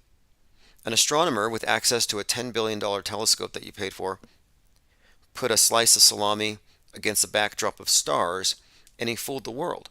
They all fell for it, with the exception of one group. The only group of people that didn't fall for the space salami were flat earthers, because they know that when it's coming from the space agencies, it's fake until proven real, and they haven't done that yet. Well, it's going to be the same thing. When this thing happens, when, not if, because predictive programming is part of a script. So when the script reaches its crescendo and this happens, everybody's going to fall for it, except for auto hoaxers. We're the only ones apprised of the truth, and we're going to be aware of the situation as it actually is, but we're going to have to watch how it's responded to by the people who think it's real. And it's probably going to be ugly. In fact, it will be ugly. It always is. And I point this out on Twitter and they hate me for it. Whenever there's a mass shooting, you see the left jumping on top of it and scapegoating the right. And I just point out there's nothing that the libs love more than a pile of dead kids to grandstand on top of. And they think these are real dead kids. So I tell them fake dead kids' lives don't matter. And I get called a monster for it. Like, I'm not the one covered in blood trying to score political points. I'm not the one here basically celebrating child sacrifice, and you're calling me bad? But it shows you where their hearts are. Totally dark, evil hearts. I mean, that's just cold. It really is. Because they don't really care about those kids or those families. But their political inclinations or just their political fanaticism is so great that they see dead kids as an opportunity to score points. Assuming those kids died of the right thing, of course. And it's like the right wing. Jack Posobiec was like crying about the missing Maui kids. He's like, 1,000 kids in Maui died of direct energy weapons and nobody cares. And I'm like, you don't ever care when they die of AR-15. And I don't even believe in the AR-15 deaths. Just pointing it out that there's a hypocrisy here. That one side of the political spectrum doesn't care about dead kids who died of this cause or this particular thing because they support this thing, and vice versa. Okay, let's continue. And in case you had any concerns, the Satan II rocket is fake. They claim they can take out Texas or England with one hit, but if you look at it, it's definitely the same type of computer simulation that Blue Origin uses and North Korea. North Korea's rocket fakery has been called out by even mainstream sources that they're faking their rocket launches. They're faking their missile tests. And I thought, that's interesting. Aren't they violating some kind of internal code? You'd think that the space fakers, because like NASA doesn't call out JAXA. They don't call out the ESA. Like, they don't attack each other on their bad special effects. But for some reason, North Korea gets teased about its fake missiles. But here you have it. This is Satan II. It's supposed to scare you. If you're Alex Jones, you're ducking and covering right now because of that flying obelisk. But what you're really doing is you're genuflecting to their God. And I refuse to do so. I'm not going to cower in fear, and I'm not going to cheer because it's going to go, into space. Okay, we're scrolling to myminds.com. I'll upload archives later. And we went into much deeper detail about the Putin's 16,000 mile per hour doomsday nuke dubbed Satan II that can sink UK in one strike. Okay, yeah, don't want to go over too much from yesterday, so I'm going to go ahead and leave it at that.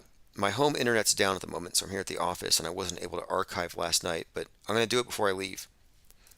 We have a eyewitness to the fake death of Ashley Babbitt, who called it out as fake recently, and we will be discussing that more in the near future with Rafa of Woo's News. Woo's News is the one who broke down January 6th like nothing else. And he's done a part 2, and he's wrapping up a part 3, after which he's going to speak with me and with Fakeologist. It's groundbreaking. It's big. Because 9/11 was followed up by Loose Change, which created a fake truther movement that gave them a fake explanation for what didn't even happen. And it kept them in the loop. It kept them in the world stage drama. And what I'm suggesting here is that this Woo's News breakdown of January 6th will be the opposite of a loose change. It's completely destroying the presumption that the thing was that the thing was real. That, yeah, it looked real, but it wasn't real. It maybe is going to be treated as real from here on out, which is kind of perplexing. It's like, look at all these people who are spellbound. But we're in new territory because 9/11 truth was sabotaged from the beginning. And this particular breakdown of January 6th is kind of just way out beyond the purview of alternative media. It's not like Alex Jones will touch it. I'm actually pleased that Sam Tripoli touched it because he's pretty close to Eddie Bravo, who's pretty close to Rogan, who's pretty close to Jones. But who knows how close it can get, because this is actually undermining this worship of Trump. It actually destroys the credibility of the entire political theater right now. If January 6th is fake and all these martyrs are fake, then what are we really looking at here? Linda Curtis says they are preparing for the rods of God. Yes, the rods of God, these tungsten rods the size of like light poles, they drop kinetic weapons. See, I think that's one thing they could do. Space is fake, but if you wanted to fake space wars, you would have a bunch of satelloons with tungsten rods and you would have them dropped on all kinds of areas, and you would just provide CGI backup. You could make it look like anything's doing it. Oh, we're hitting a meteor storm. Aliens are attacking. A good find. This was posted in Discord. I think this is Violet, having to do with Rudy Giuliani's leak. Rudy's next preposterous presser was at the RNC on 11/19. During the longest 2 hours ever, Rudy developed flop sweat that caused his hair dye to drip down his face in long brown streaks that many mistook for blood, and the video blew up on the internet. So we were talking about the predictive programming for the Trump thing and Rudy's leaking head, and yeah, people thought it was blood. But note the date, 11/9. Very 9/11-y. Could that be the future Black Swan? I think so. All right, continuing. Angle of Elevation says, I saw a video of the Maui fires. They found a car melted, and after showing how brittle the metal was, they uncovered the remains of a cat. That means whatever happened fast.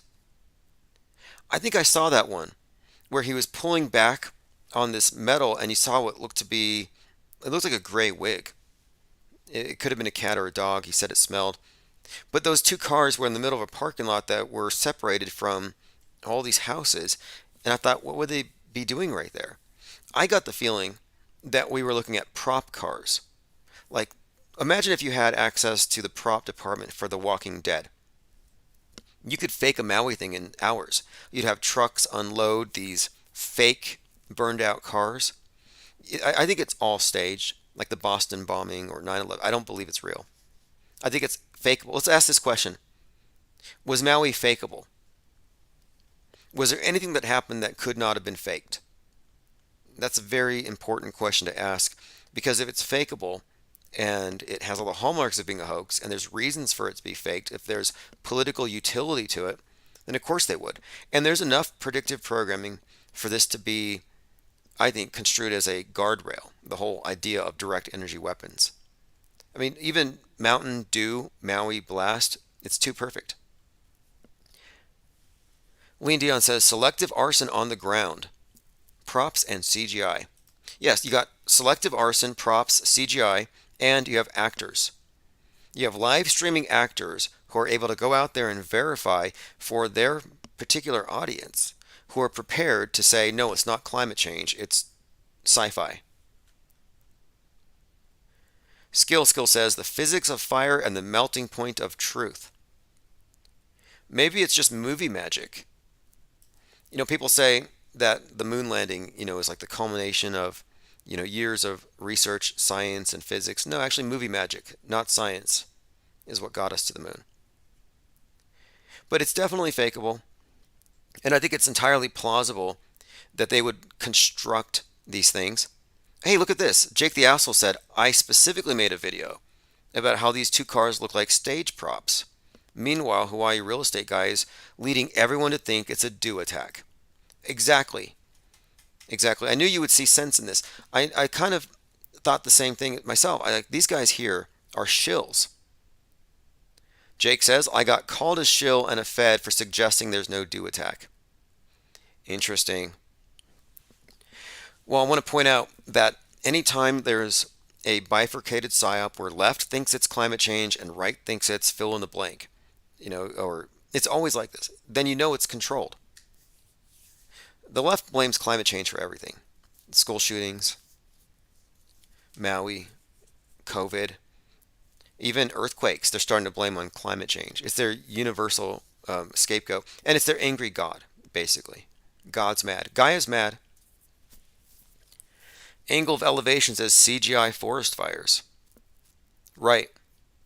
Yeah, look, here's an important point. Anything they can fake in the movies, in this case, movies that we've seen like The Walking Dead or any of these apocalyptic movies, they can fake on the news. If they can fake it on, it's just that simple. It's not a stretch, especially when you're dealing with some place that's remote. I mean, it's perfect. It's an island. It's out there. It's gonna have a more restricted access than anywhere else I can think of. They weren't even allowing drones over. And I had said then, the reason why they don't want drones is not because they're hiding a bunch of burned up bodies. It's because they don't want you to see the green screens and the catering, the props departments, the laughing crisis actors having fun at your expense, probably drinking some kind of mixed drink with, Mountain Dew, Maui Blast, and Kahlua or something. I don't know what kind of drinks but they're celebrating. They're rubbing it in your faces. It's a big psyop. There's no dead kids. Tim Ballard would be all over it if there was, right? But I still see people saying that. I still see Laura Loomer. What about the Maui kids? I'm like, if you really cared, you would be out there. You wouldn't be trying to generate clickbait with the Goyim Defense League, a bunch of feds in Florida. You'd be out there in Maui. You'd be out there hunting for the children. Lean Dion says, now the set is closed off by black fencing. Well, here's what they're saying now. The conspiracy side is going to say that this was them, the powers that be, using direct energy weapons and a kill box to seize property. And that they're testing it in Maui because it was a smart city, the first smart city or something. And now they're going to do it everywhere. But it just sounds like a familiar story, like the whole paradise thing. Jake the A-hole says, Hawaii real estate guy is pushing the missing children narrative as well. Funny how the real estate agent never made a video calling out the government in his life until last month. So he's new. And these missing children, they were invented by rumors. I watched one of the rumor mongers, and I called her a crisis actor, and she said, debate me on my feelings. And I said, you're a terrible crisis actress. I pointed out that she seemed to be doing it for clout, and I didn't find her performance believable.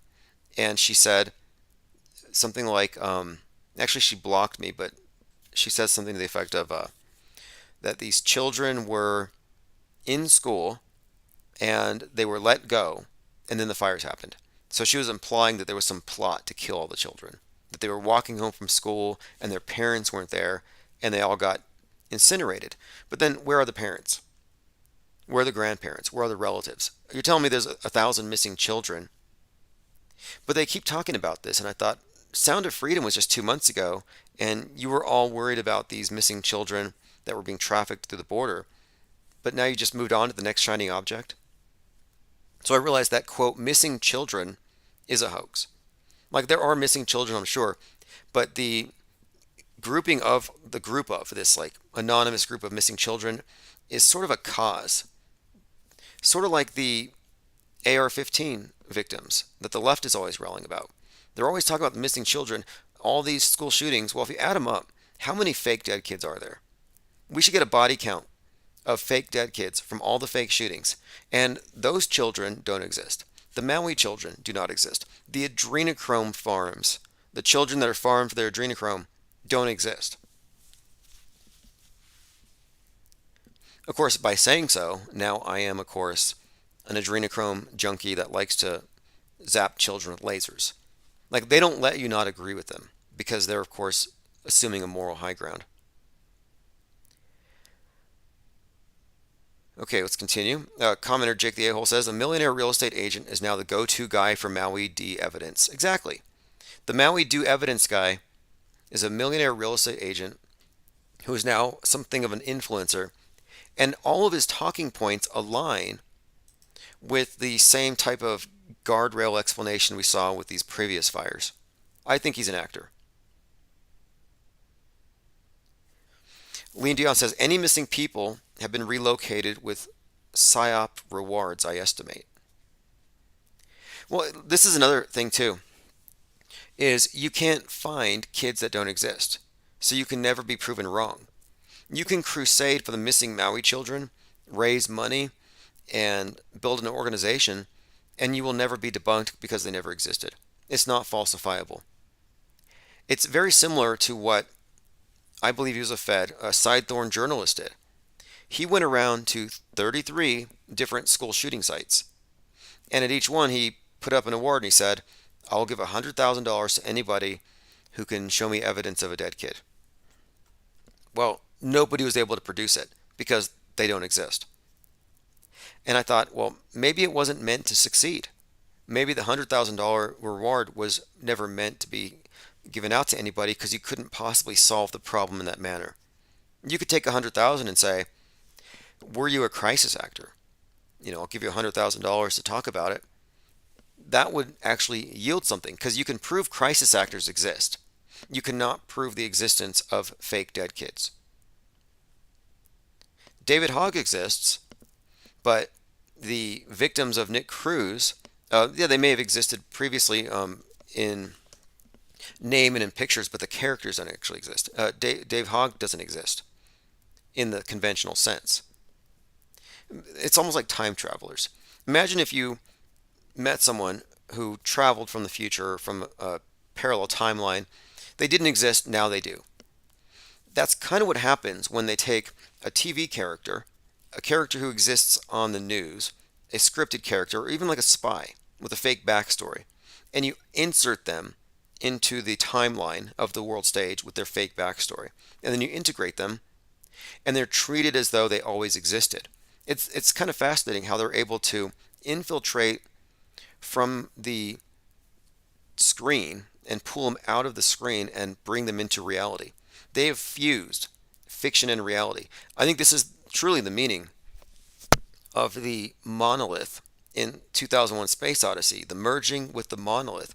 The monolith is the screen. And I believe that we have been, in terms of our perceptions, we've been merged with the screen. This is why at the very beginning of 2001 Space Odyssey, you see the monolith with an eclipse above it, the sun and the moon. That eclipse represents the merging of the real and the fake. And now, fake people can step through the screen and become real. Let's see here. Diana South says they had to walk home from school uphill 5 miles through flames and dew strikes. Yeah, good luck trying to one-up that when they tell their grandchildren. When we had to go to school. All right, moving on here. And yeah, I'm going to open up phones. Let me make sure the ringer's off. I'm very quick on the draw there. I've been mad. I have not allowed the ringer to slip through more than 2 or 3 times. Okay, let me read this quote. This is from Albert Pike, who wrote the Masonic Degrees from 4 to, I believe, 33. But it's kind of fascinating because I think it's insightful about media itself, and it's something to keep in mind. Because we talk about the big deception and how there's a pyramidal structure with the perps at the top who know what's going on, and then various levels of the deceived to the very bottom where we are, the masses, who are mere believers in these various belief systems, but they don't actually know because they're not, of course, initiates. But let me bring up this quote from Albert Pike, Morals and Dogma, page 105. Masonry, like all religions and all the mysteries, conceals its secrets from all except the adepts and the sages, or the elect, and it uses false explanations to mislead those who only deserve to be misled, to conceal the truth which calls light from them. Masonry jealously conceals its secrets and intentionally leads conceited interpreters away. So he's just remarking how it, like all of the other religions, has an exoteric and an esoteric. And this is an important point because the esoteric interpretation of it is something that's only conveyed to the people who have been given the security clearance. You could look at a secret society as a security clearance society. You have to have a certain level of security clearance before you're trusted with the inside information. And the people at the very top have gone through this filtration process. And what I'm suggesting is that as mass media is our de facto world religion, I think it's safe to say our mass media also has an inner elect. That's why we see all the same symbols that you see associated with all the big religions encoded, all the same themes, all the same archetypes encoded into the mass media. It's because it's the same. And we can, I think, deduce from this that the inner elect are the ones who know about the fakery, about the deception, about the perception management, the psywar. I don't know about their numbers, but my point of it is we know that there are those who are on the inside, who are fully apprised of the level of fakery, who are part of a system which by design keeps those who aren't at their level in the dark, just as the masses are in the dark. But at various levels, you're given some insights. Like, I'm pretty sure that some, like Jones, for example, knows that the school shootings are hoaxed. There's no way he's going to pay $1 trillion in damages if it was a hoax. There's just no way. He's obviously a part of it. It's meant to scare you away from looking at these things. But he doesn't know space is fake. It's possible he knows that these things are fake, but this is real. So you have different levels of awareness, and they certainly keep it compartmentalized. I don't think the thing would work if you had too much information available to too many people. There would be leaks. As critics often say, there's no way this many people could keep a secret. 400,000 independent contractors could not keep their mouths shut about Apollo 11. Well, yeah, subtract from that. You have 400,000, sure, but how many were actually involved at ground zero on the day it happened? And if you start subtracting away those who didn't have to know, it's probably only a handful who are finally there on a need-to-know basis who know that it's fake at that level. I just watched Oppenheimer, and one thing about it you got clear is that this whole thing was very secretive, in the desert, very controlled operation, limited number of people in the know to get all the key components in place to do it.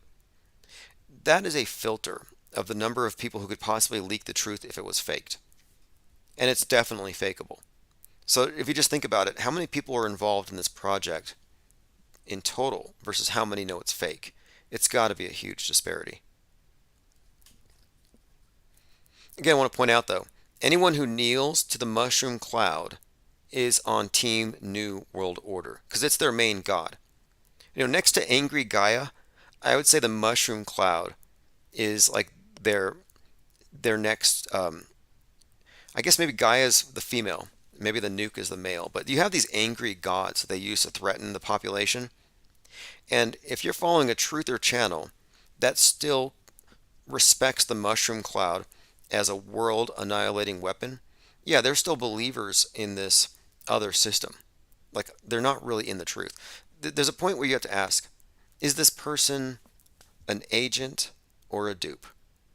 And then the follow-up question, which one would you rather follow, an agent or a dupe? And what does that make you? Okay, continuing through your comments. Lean Dion says the missing kids are now ingredients in the new Mountain Dew. That's probably going to come out very soon. Is there a Mountain Dew can with some kind of like adrenochrome reference on it? It wouldn't shock me. But the next Mountain Dew one is promoting something called Pitch Black. So they're kind of hinting at an upcoming blackout. That's the next thing coming down the line. Okay, we talked about the White House press room containing a figurine of what appears to be, or what is, a Trump effigy with the right side of the head beaten in. Insane that they would just have it sitting there. We talked about Joe Biggs, who's going to pretend to serve 17 years. Not a martyr. Look, if you really believe that stuff is real, and you really feel bad for Joe Biggs, you might want to tell him to talk to Woo's News. Like, hey man, you're going to go to jail for 17 years over a fake death. Ashley Babbitt's going to be there partying it up on Crisis Actor Island, drinking Coronas with Derek Western chauvinism and George Floyd. And you're going to be there rotting in a cell? No way. Biggs is an info warrior, and InfoWars is a huge part of the January 6th psyop. In fact, I don't think you can separate the two, just like you can't separate Jones from Waco, from Koresh, from McVeigh.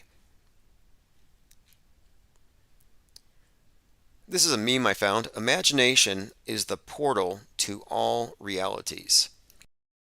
I agree with this. And when we talk about space, I think we're really talking about inner space. I think we're talking about mind control, not sending us to distant paradises on these other planets. I think back in the 20s or 30s, they used to say that Venus was covered in islands and they had dinosaurs. I'm pretty sure, like they used to. And now it's just gaseous or something. Like they really seem to be trying to dampen our enthusiasm for space travel. Here we go. Hunting Dinosaurs on Venus, Smithsonian Magazine. The Venetian Dinosaur Fallacy. It goes back to 1895. Venus was a real mystery before radio telescopes. Moonbats, Venetian dinosaurs. Now, moonbats might be fake, but there are moon dinosaurs, or at least dinosaur bones on the moon. And that's because of the impact of the, was it 66 million years ago?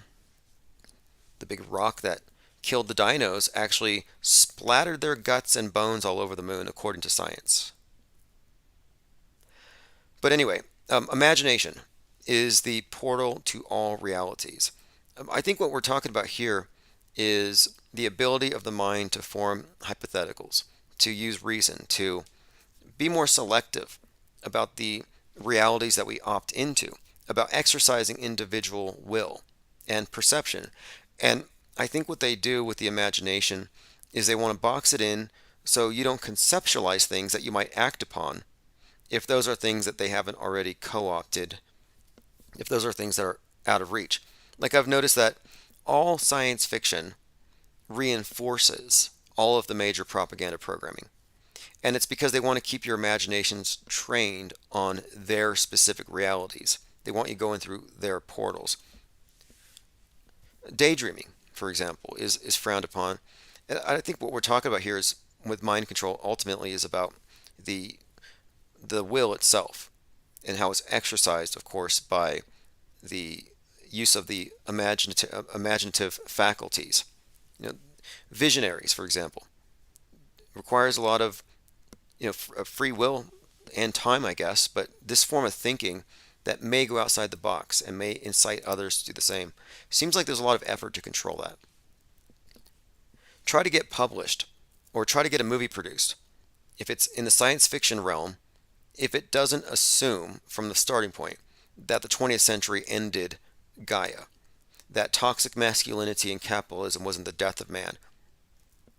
No, they actually limit and constrain and shackle imaginations. And it's pretty clear to me that this mind war and info war, it's ultimately about that. This ties in quite a lot to the whole theme of X, with what Musk is doing, with the purposeful release of memes as some kind of threat to public health, to get the public to acquiesce to censorship for its own good. And I agree with Flynn about this upcoming potential black swan with the internet being shut down for some time, but I don't think it's going to be like an infrastructure thing. I think it'll be more like maybe a sudden need to quarantine the internet because of a specific thing or meme or something that could be, and it's yet to be determined what it could be, but I have some hypotheticals. Remember what happened at Christchurch? A video leaked of the first person point of view of the shooting up of a mosque. That video was suppressed, and anybody that had it was supposedly going to be arrested, and they shut down a lot of websites. They quarantined the internet to prevent the spread of that specific meme, and they did so very effectively. And I'm thinking maybe Christchurch was simply a dry run for what they're going to do, quote, globally to the entire internet. I'm not sure what type of content would precipitate that, but I have some ideas. Portal Complex says Wayfair Maui Kid Closet, $599. I mentioned Tim Ballard a minute ago, how if there were really missing children, he would obviously be over there rescuing them. And I'm reminded of the fact that while Jim Caviezel was promulgating QAnon conspiracy theories about adrenochrome consumption among the elite, Tim Ballard was actually pushing Wayfair conspiracy theories about how Wayfair transports children under the guise of furniture with exorbitant prices. Like you're talking about $50,000 filing cabinets and there's a child inside. And you know this because you shop at Wayfair, like Ellen DeGeneres, and you know it's code.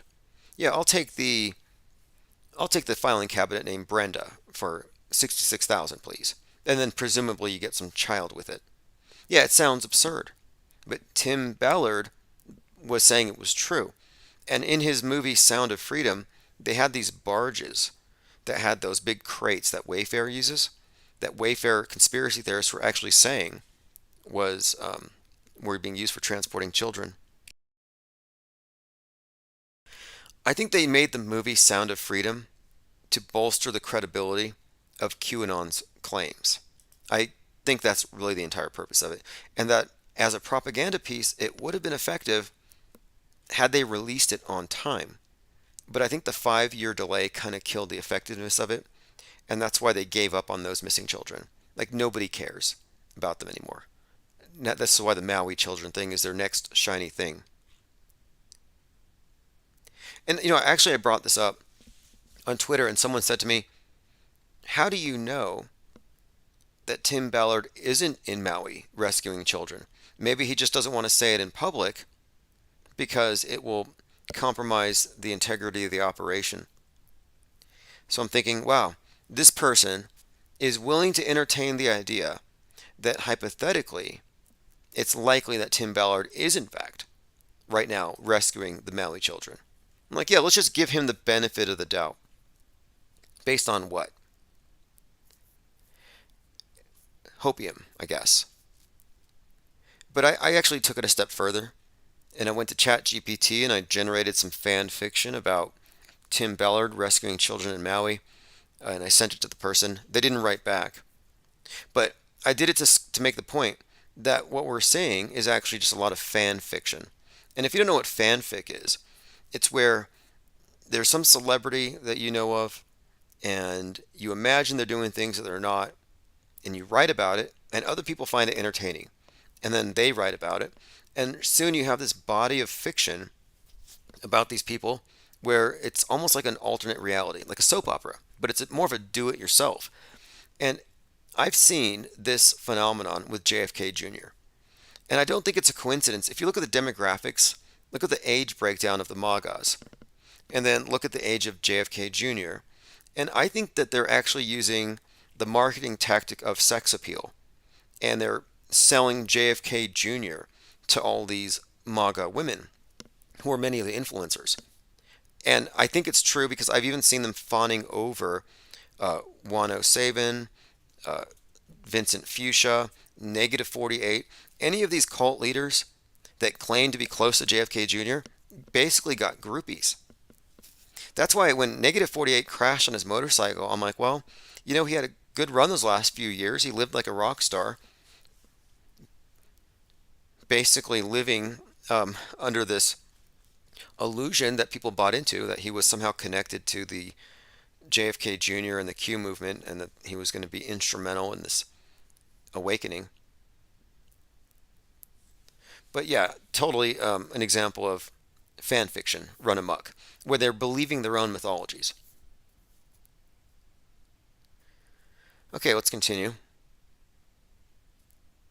Jake the A-hole says, sounds like the same people who told me the Hawaii real estate guy is legit, and I'm a shill for suggesting he may be controlled. Yeah, look, if you ask me, nobody gets platformed or goes that viral if they're not shills, just on their own. Just from experience, you can't talk about certain things. You can't even delve into conspiracy without threatening your entire channel. It's just too gate kept. I find it very suspect. Let me play this clip. Oh, wait. Phase Polarizer claims, Vice. Yeah, Vice magazine said Ballard stepped away from Operation Underground Railroad. OUR. Yeah, his movement, Operation Underground Railroad, was the subject of the movie. I watched it. I reviewed it. There's a few things we could say about it. I think it's kind of interesting how it's got as one of its central props this pendant that has Timothy 6:11 on it. Timothy 6:11. And it was given to him by the rescued child. And supposedly this happened in real life. Well, does Tim 6:11 strike anybody here as significant in the QAnon story? In the way that they've turned the QAnon into this like white nationalist extremist thing in the minds of the left? It's the anniversary date of Timothy McVeigh's death at 33. 6/11. 6/11 2001, 33-year-old Tim McVeigh was martyred for the cause. So I think it's just interesting to note another Tim, a 6/11, and a movie that is being used to radicalize the Q movement, which is now, of course, following Trump, who launched his campaign at Waco, which inspired McVeigh, which led to his eventual death when he retaliated. So I don't think it's a minor prop. Now I have a clip here. This is an individual analyzing all of the different emblems from Space Force. And this is fascinating when you get into the story of the Antichrist and this war in heaven scenario. And I think there's a setup for this space war in heaven. Maybe it will be rods of God, tungsten rods, kinetic weapons. I doubt it. I doubt this ever goes, quote, kinetic and real. I think they just hire actors.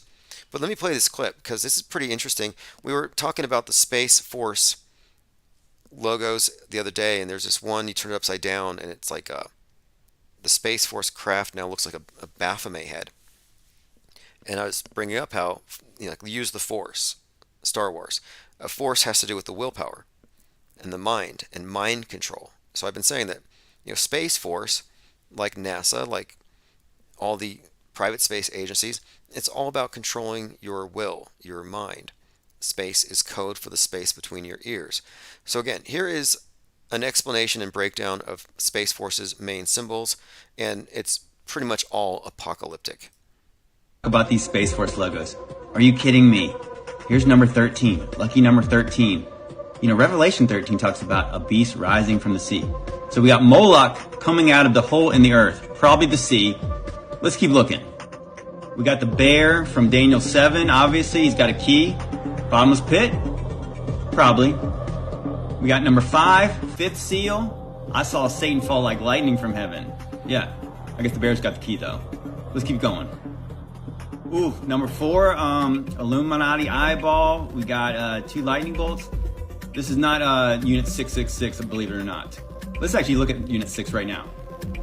Yeah, a 6-headed dragon. Okay, now, Unit 6, you have a 6-headed dragon. One of the necks forms a 6.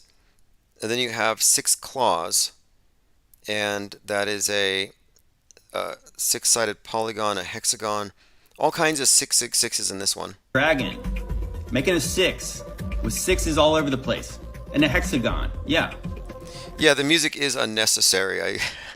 It's very dramatic. Very interesting, though. This one, he turns the sun upside down, and he makes some interesting points about the abyss. And this is the key point I wanted to get to, where he's remarking on the Roman numeral 11. And we've noticed this one before. Like, look at the Roman numeral 9 and 11, put them together, and you can kind of form, when you put the X's together, the twin towers with the cube in the middle, as you'll see here. Watch what he does when he flips this XI. And I think it's relevant, though, to something that's coming. Number 11. If you flip it upside down, it's a 9. Let's look at that. Whoa, looks quite a bit different from this angle, doesn't it? So here's a 9 over here. We got an upside down pentagram now. And that kind of doesn't look like a building anymore. It kind of looks like a pit. Is that a bottomless pit? Because you see the concave over here? Huh. So here's where he references Revelation 9:11, the bottomless pit, Abaddon, which we can correlate with the Twin Towers, as we have been recently.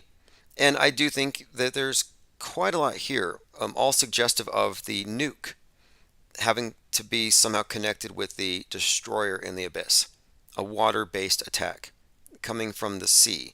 So this beast from the sea stuff, it's all connected here. And I do think it ultimately connects to Abaddon, the destroyer.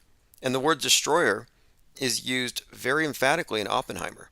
I am destroyer of worlds, or whatever he says. I've become death, destroyer of worlds. Well, and this is in reference to the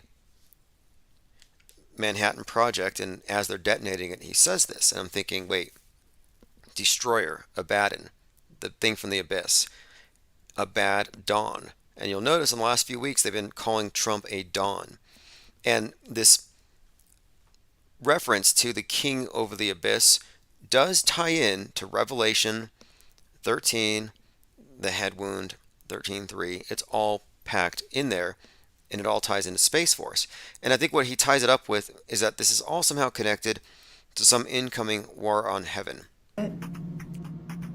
Revelation 9:11. Yeah, this guy's soundtrack was pretty terrible. Pippi Langstruff remarks that, yeah, they actually stole that MP3 from her 2010 playlist. Lean Dion says store music is fucked. Yeah, it's pretty generic sounding. But that's what it takes in the attention economy. To hold people's attention, you've got to have that kind of a polish, I guess. I consume so much media that stuff I'm just sort of inoculated. I don't even notice it. Okay, let me scroll through my Twitter feed of late. We talked about General Flynn and Alex Jones. They can't sleep at night. They're wrecks. Let me play this clip one more time. It starts off with Flynn talking about how he can't sleep at night because he's so busy fighting the deep state. And Alex Jones cuts him off to say that he even has a harder time sleeping because of all the things going on. So they're having a real nerve-wracking time. That we all need. And like I say, is anxiety. I get anxious sometimes. I woke up this. Okay, we're having some gremlins here in the feed. And I've tried live streaming on Twitter. Nobody shows up, but we may use it in the future. We'll see. It's got potential. Okay, here's General Flynn, virtue signaling about how he's truthing so hard he can't sleep at night. What's your problem? And Alex Jones doubles down. This morning at about 3 o'clock in the morning, and I started reading and me writing. Too. I woke up at getting on the phone. 3:15 and was just, because I don't have the anxiety during the day. I wake up because my brain's working while I'm asleep. I went to bed about 10. I woke up at 3, and I was like, I've got to do something. There's a sense of urgency that we all need, and like I say, Anyway, we all need a sense of urgency, sure. I actually posit the opposite. I'm an inactivist. I believe that the conclusion or the response to the conclusions that we reach here should deactivate you. It should remove you from their worldview warfare. I'm a conscientious objector to the Psy-War. Nothing's going to cause me to go pick a side and basically follow one Pied Piper or the other. I mean, they all lead to the same place. It's the political horseshoe. You can really choose between activism in one or the other extreme, or you can go into the dream world where it's just ignorance is bliss. Or there's the off-world stage perspective, which is even more blissful than ignorance. Like knowing what's coming, having these spoiler alerts is not a source of agitation. I was listening to Donnie Darkind talking about the upcoming Trump thing, and they're talking about it like it's literally the end of the world because they believe that it is. I'm talking about it because I know it's just another major transformative psyop, and I prefer to be informed. Because that's really what this whole thing is about. Their power disparity is from a knowledge disparity, information power. And you'll notice whenever there's chaos, what happens? People wait around for information. That's the only thing that can calm them down, that can quell their fears. And the people who disseminate the information wait, they tease it out, they have a press conference when they have a captive audience. And I'm not part of their captive audience. Yeah, and Nicotramus remarks on this. I'm a conscientious objector to the Psy-War. That's an important point because the people who say that we're wrong for calling it fake are actually part of it. They're complicit in it, and it does have its casualties. Mind war has its casualties. Even 2020, fake left, fake right, fake threats, whether it's biolab stuff or the scary Bill Gates scenarios. Yeah, that was all fake. But many of the consequences of it were definitely real, especially when it comes to quality of life. People who have no psychic defense against this thing. But that's just, that's the nature of this thing. I mean, at some point, you could say, well, it's not our fault for being born into a doomsday cult. but it is your responsibility to think your way out of it. Listen to this tweet here. This is from Susan Goss. I'm guessing she has a large channel. I'm going to check that first. Because generally when I see comments like this, it's usually an influencer. It's usually somebody big. Now, she's got 3,600. Happy Mommy Patriot, here to share truth. She probably has some JFK Jr. erotic fanfic. She says, multi-pronged attack on Lahaina, Maui, and 5G. Reports suggest that prior to the Lahaina tragedy, chemtrails laced the sky with aluminum and barium nanoparticles.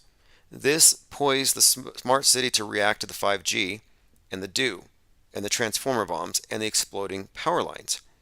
The COVID vaccines were also laced with aluminum and barium and nanoparticles. So those people would have incinerated. Now, if it had been an EMP, their heads would have exploded, according to Flynn. This place was a beta test, she says, on the explosive vaccine effects, energy weapons, and 5G deployment.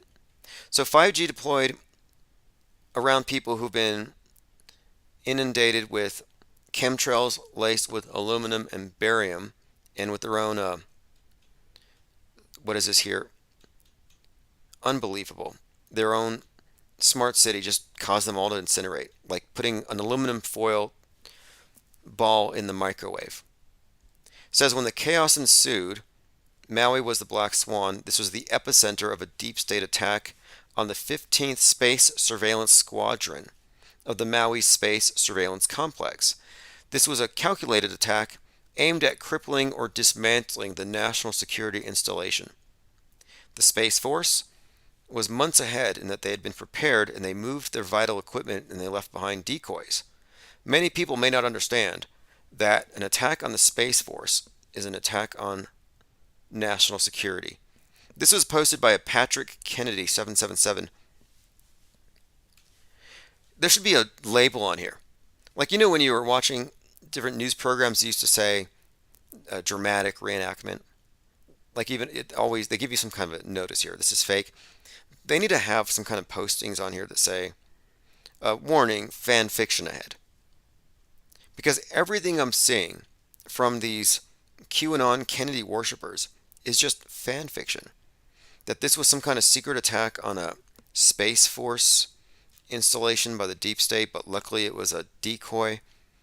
I mean, I'm sorry, but this sounds like word salad. It almost sounds like they have some kind of collective mental illness or delusion going on in the Q circles. Who put something in the Kool-Aid? Who put menthol in the Kool-Aid? Linda Curtis says, I think boiled vinegar could have prevented the whole thing. Look at this. End Wokeness tweeted, Joe Biggs will spend the next 17 years behind bars for being in the Capitol for 20 minutes. He has a 6-year-old daughter and a mother with cancer. At the sentencing, he begged the judge to let him take his daughter to school. So here's Joe Biggs tugging at your heartstrings. If you really feel bad for him and his mom and his daughter, if you really feel bad for Joe Biggs and you think he's a good guy that got caught up in something and he's a war hero and all this other stuff, then you need to get in touch with his representation and say, hey, look, your client was really served an injustice here because the whole thing was a psyop. There's got to be a psyop defense. Is there one? Is there a psyop defense? Well, Judge, it was a psyop. That kind of means that if it wasn't an insurrection, if it wasn't a crime, then what can he be convicted of? Free Joe Biggs. You know, I actually made the same argument for Nick Cruz. Remember the Free Nick Cruz movement that didn't take off? I even designed some Free Nick Cruz ugly Christmas sweaters, and nobody bought them. But the whole point of it was he had an alibi, and nobody cared. But if he was capable of accessing our research and maybe presenting it to the judge, he could say, hey, if nobody died, if David Hogg's an actor, you can't lock me up. But it all makes sense when you realize that Nick Cruz is not a patsy. He's an actor. Never went to jail. What makes you think that Joe Biggs would go to jail as a patsy for 17 years? in an event that was fake. Obviously, he wouldn't. By the way, speaking of krakens and 33-foot octopi, here we have the Loch Ness Monster. Pictured new Loch Ness Monster sighting. Kai Kelly, who took the photo in 2018, feared ridicule at the time but decided to go public after a high-profile search last weekend. So here's a picture of the Loch Ness Monster. Here's the Illuminati playing card, which has as good of a record as The Simpsons for predicting future events. I'm looking at it and I'm thinking maybe this is where some of the PPE ended up. 57 tons of personal protective equipment thrown into the ocean, mostly by COVIDiots who believe in global warming. Just dumped it all in the ocean. COVID islands, islands of PPE and just waste, just kind of aggregates, and they actually form ecosystems. But here you do have what appears to be either the Loch Ness Monster or a whole lot of personal protective equipment.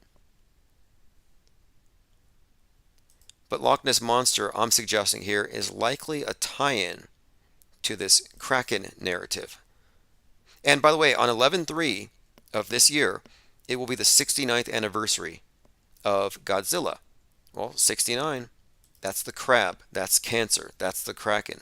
That's the sign we entered into on the date that the Titan submersible went under. The Titan submersible, a crab symbol. Godzilla, again, level 33 beneath the ocean.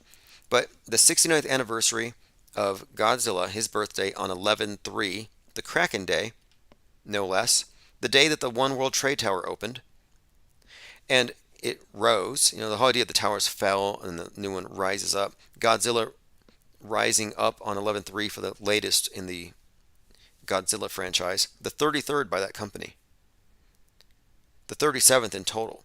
All of these numbers are specifically relevant to this sea-based attack by a nuclear weapon of some sort, whether it's the Poseidon or whatever they want to call it, the Satan 2. But Godzilla's 69th birthday on 11/3 is very significant in this regard. Okay, continuing. Skill says, I reside in the real world and lampoon idiot American psyops every chance I get. Yeah, this is basically film criticism in many ways. Criticizing the world stage is like being in Mystery Science Theater 3000, a captive audience forced to watch bad science fiction, which is designed to make you go crazy. And if you believe it, you're technically crazy. If you believe all their bad science fiction, you have had a schizophrenic break from reality. But you don't notice because everybody else had the same break. But you could say that the captive audience to the bad science fiction has driven the world crazy. Now, the ones who are sane in Mystery Science Theater 3000 are the ones who just laugh at it. They lampoon it. They throw popcorn at the screen. And that preserves their sanity. They riff off of the very bad science fiction. And I feel like we're in the same position, that we've been able to maintain our sense of sanity in an oasis of sorts from Plato's cave because we haven't taken it seriously. And you know, the captive audience, like Plato's cave, you can't leave. The idea of a captive audience is a key component to gaslighting and mind control. Just bringing that up. It's like a Kafkaesque dynamic that they set up.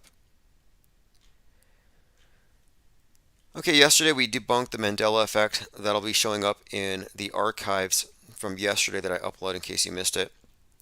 I think we closed out talking about Kanye West being censored when they distracted him with Bianca Censori, an anagram for I censor. And having looked at it from the last couple of years, it's pretty clear that they silenced Ye. He hasn't even X'd / tweeted since he's been pacified with this character. He's been censoried. We talked about the pink goo that they sprayed all over Maui and how that connects to Barbie. And here's something I kind of glossed over. We talked about how Senate Majority Leader Mitch McConnell froze for 33 seconds And I was saying, I hope it's not a condition that's like getting worse. I hope it's just an act. And the last time he did it was for 19 seconds. So 19, 33. And then I noticed that he's posing here on his, right here on the podium right in front of him. He's behind a pyramid.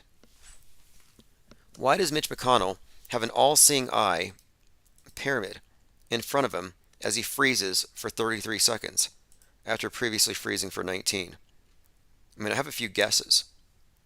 But what is it with 1933 and that sign, that symbol? Lean Dion said, I actually did count McConnell. It was 33 seconds. Yeah, whenever the news says more than 30, it's their way of saying 33 because they can't say it because of us. Just like when they say 43. Yeah, 43 is the new 42. Just a heads up there.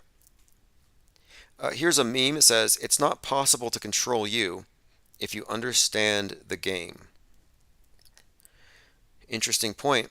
Although the person who made this meme is likely still in the game because they're still pushing this Matrix stuff.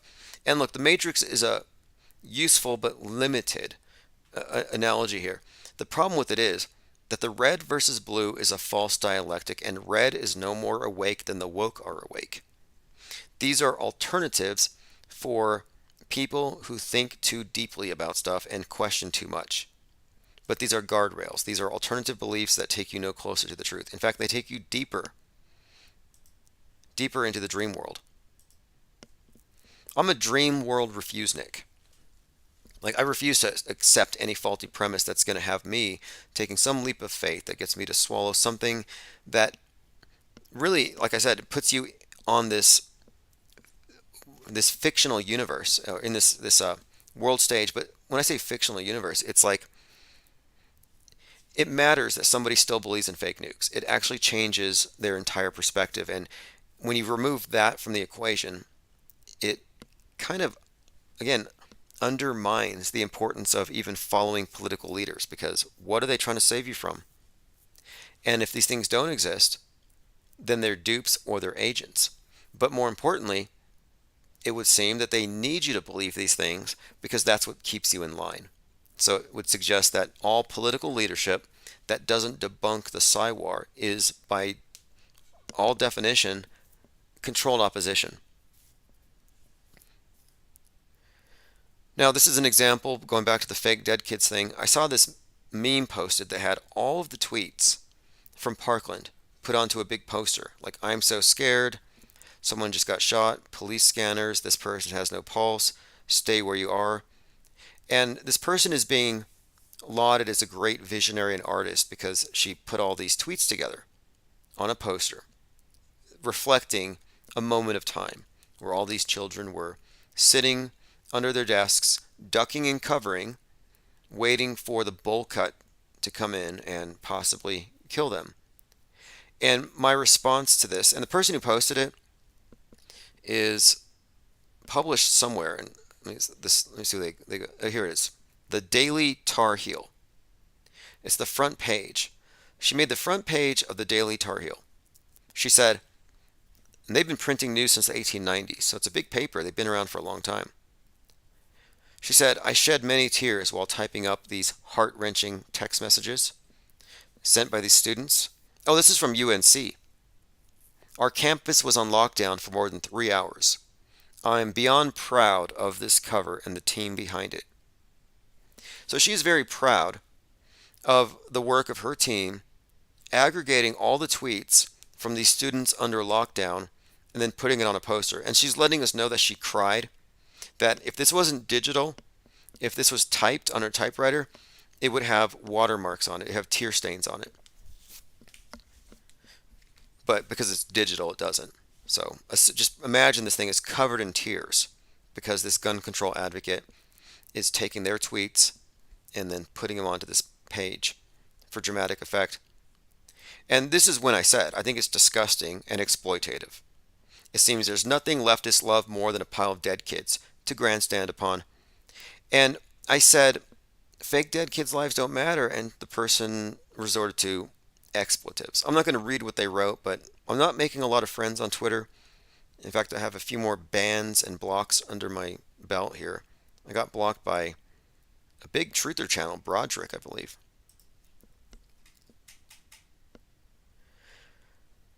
Okay, let's see. I'm going to go ahead and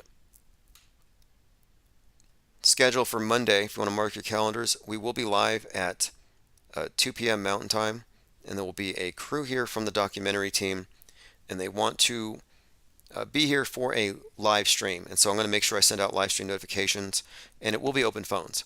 And any of the content during that call could end up in, B-roll for this documentary. But I sense that they're somewhat incredulous that there's a large group of people that talk about this stuff, believe this stuff, or rather think about these things. They find it to be kind of incredible. And they talk to, you see these news reports all the time. They show you a flat earther, a conspiracy theorist. It's usually just one or a small group. They've done conferences here and there. But I think it'll be kind of new for them to see the active think tank, and that this is actually a ongoing, years-long conversation that is more expansive than just the shape of the world, and actually goes into the role of media itself, the way that we perceive this place, how it's been rendered into a de facto simulation because we've tolerated so many augmentations just by basically laziness, or what I've been referring to as mind aids, which is what happens when people no longer have mental immune systems and are just there to catch any mind virus that passes their awareness. So we'll get into all these topics because, again, it's about worldview, not shape. But if we're being honest about it, you've only ever seen, felt, and experienced flat and stationary. If you say anything otherwise, you are a pervert. Anyway, thanks for joining. This is Chief Crow, Auto Hoax. I'll put a link in the description to the video to all the tracks that we play here.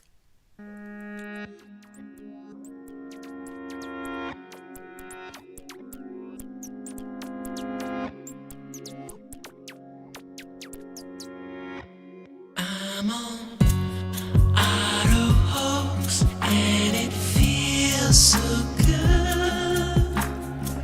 You just auto believe everything like I knew that you would.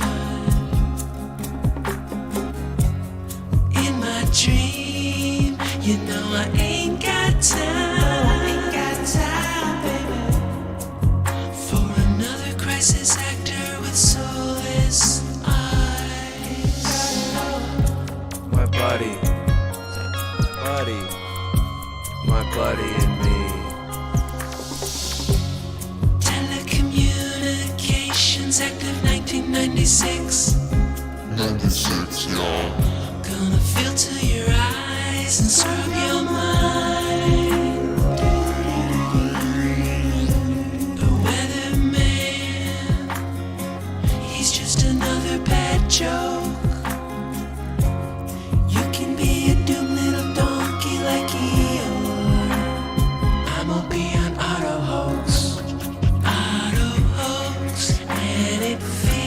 So good, yeah. You just ought to believe everything like I knew that you would, In my dreams.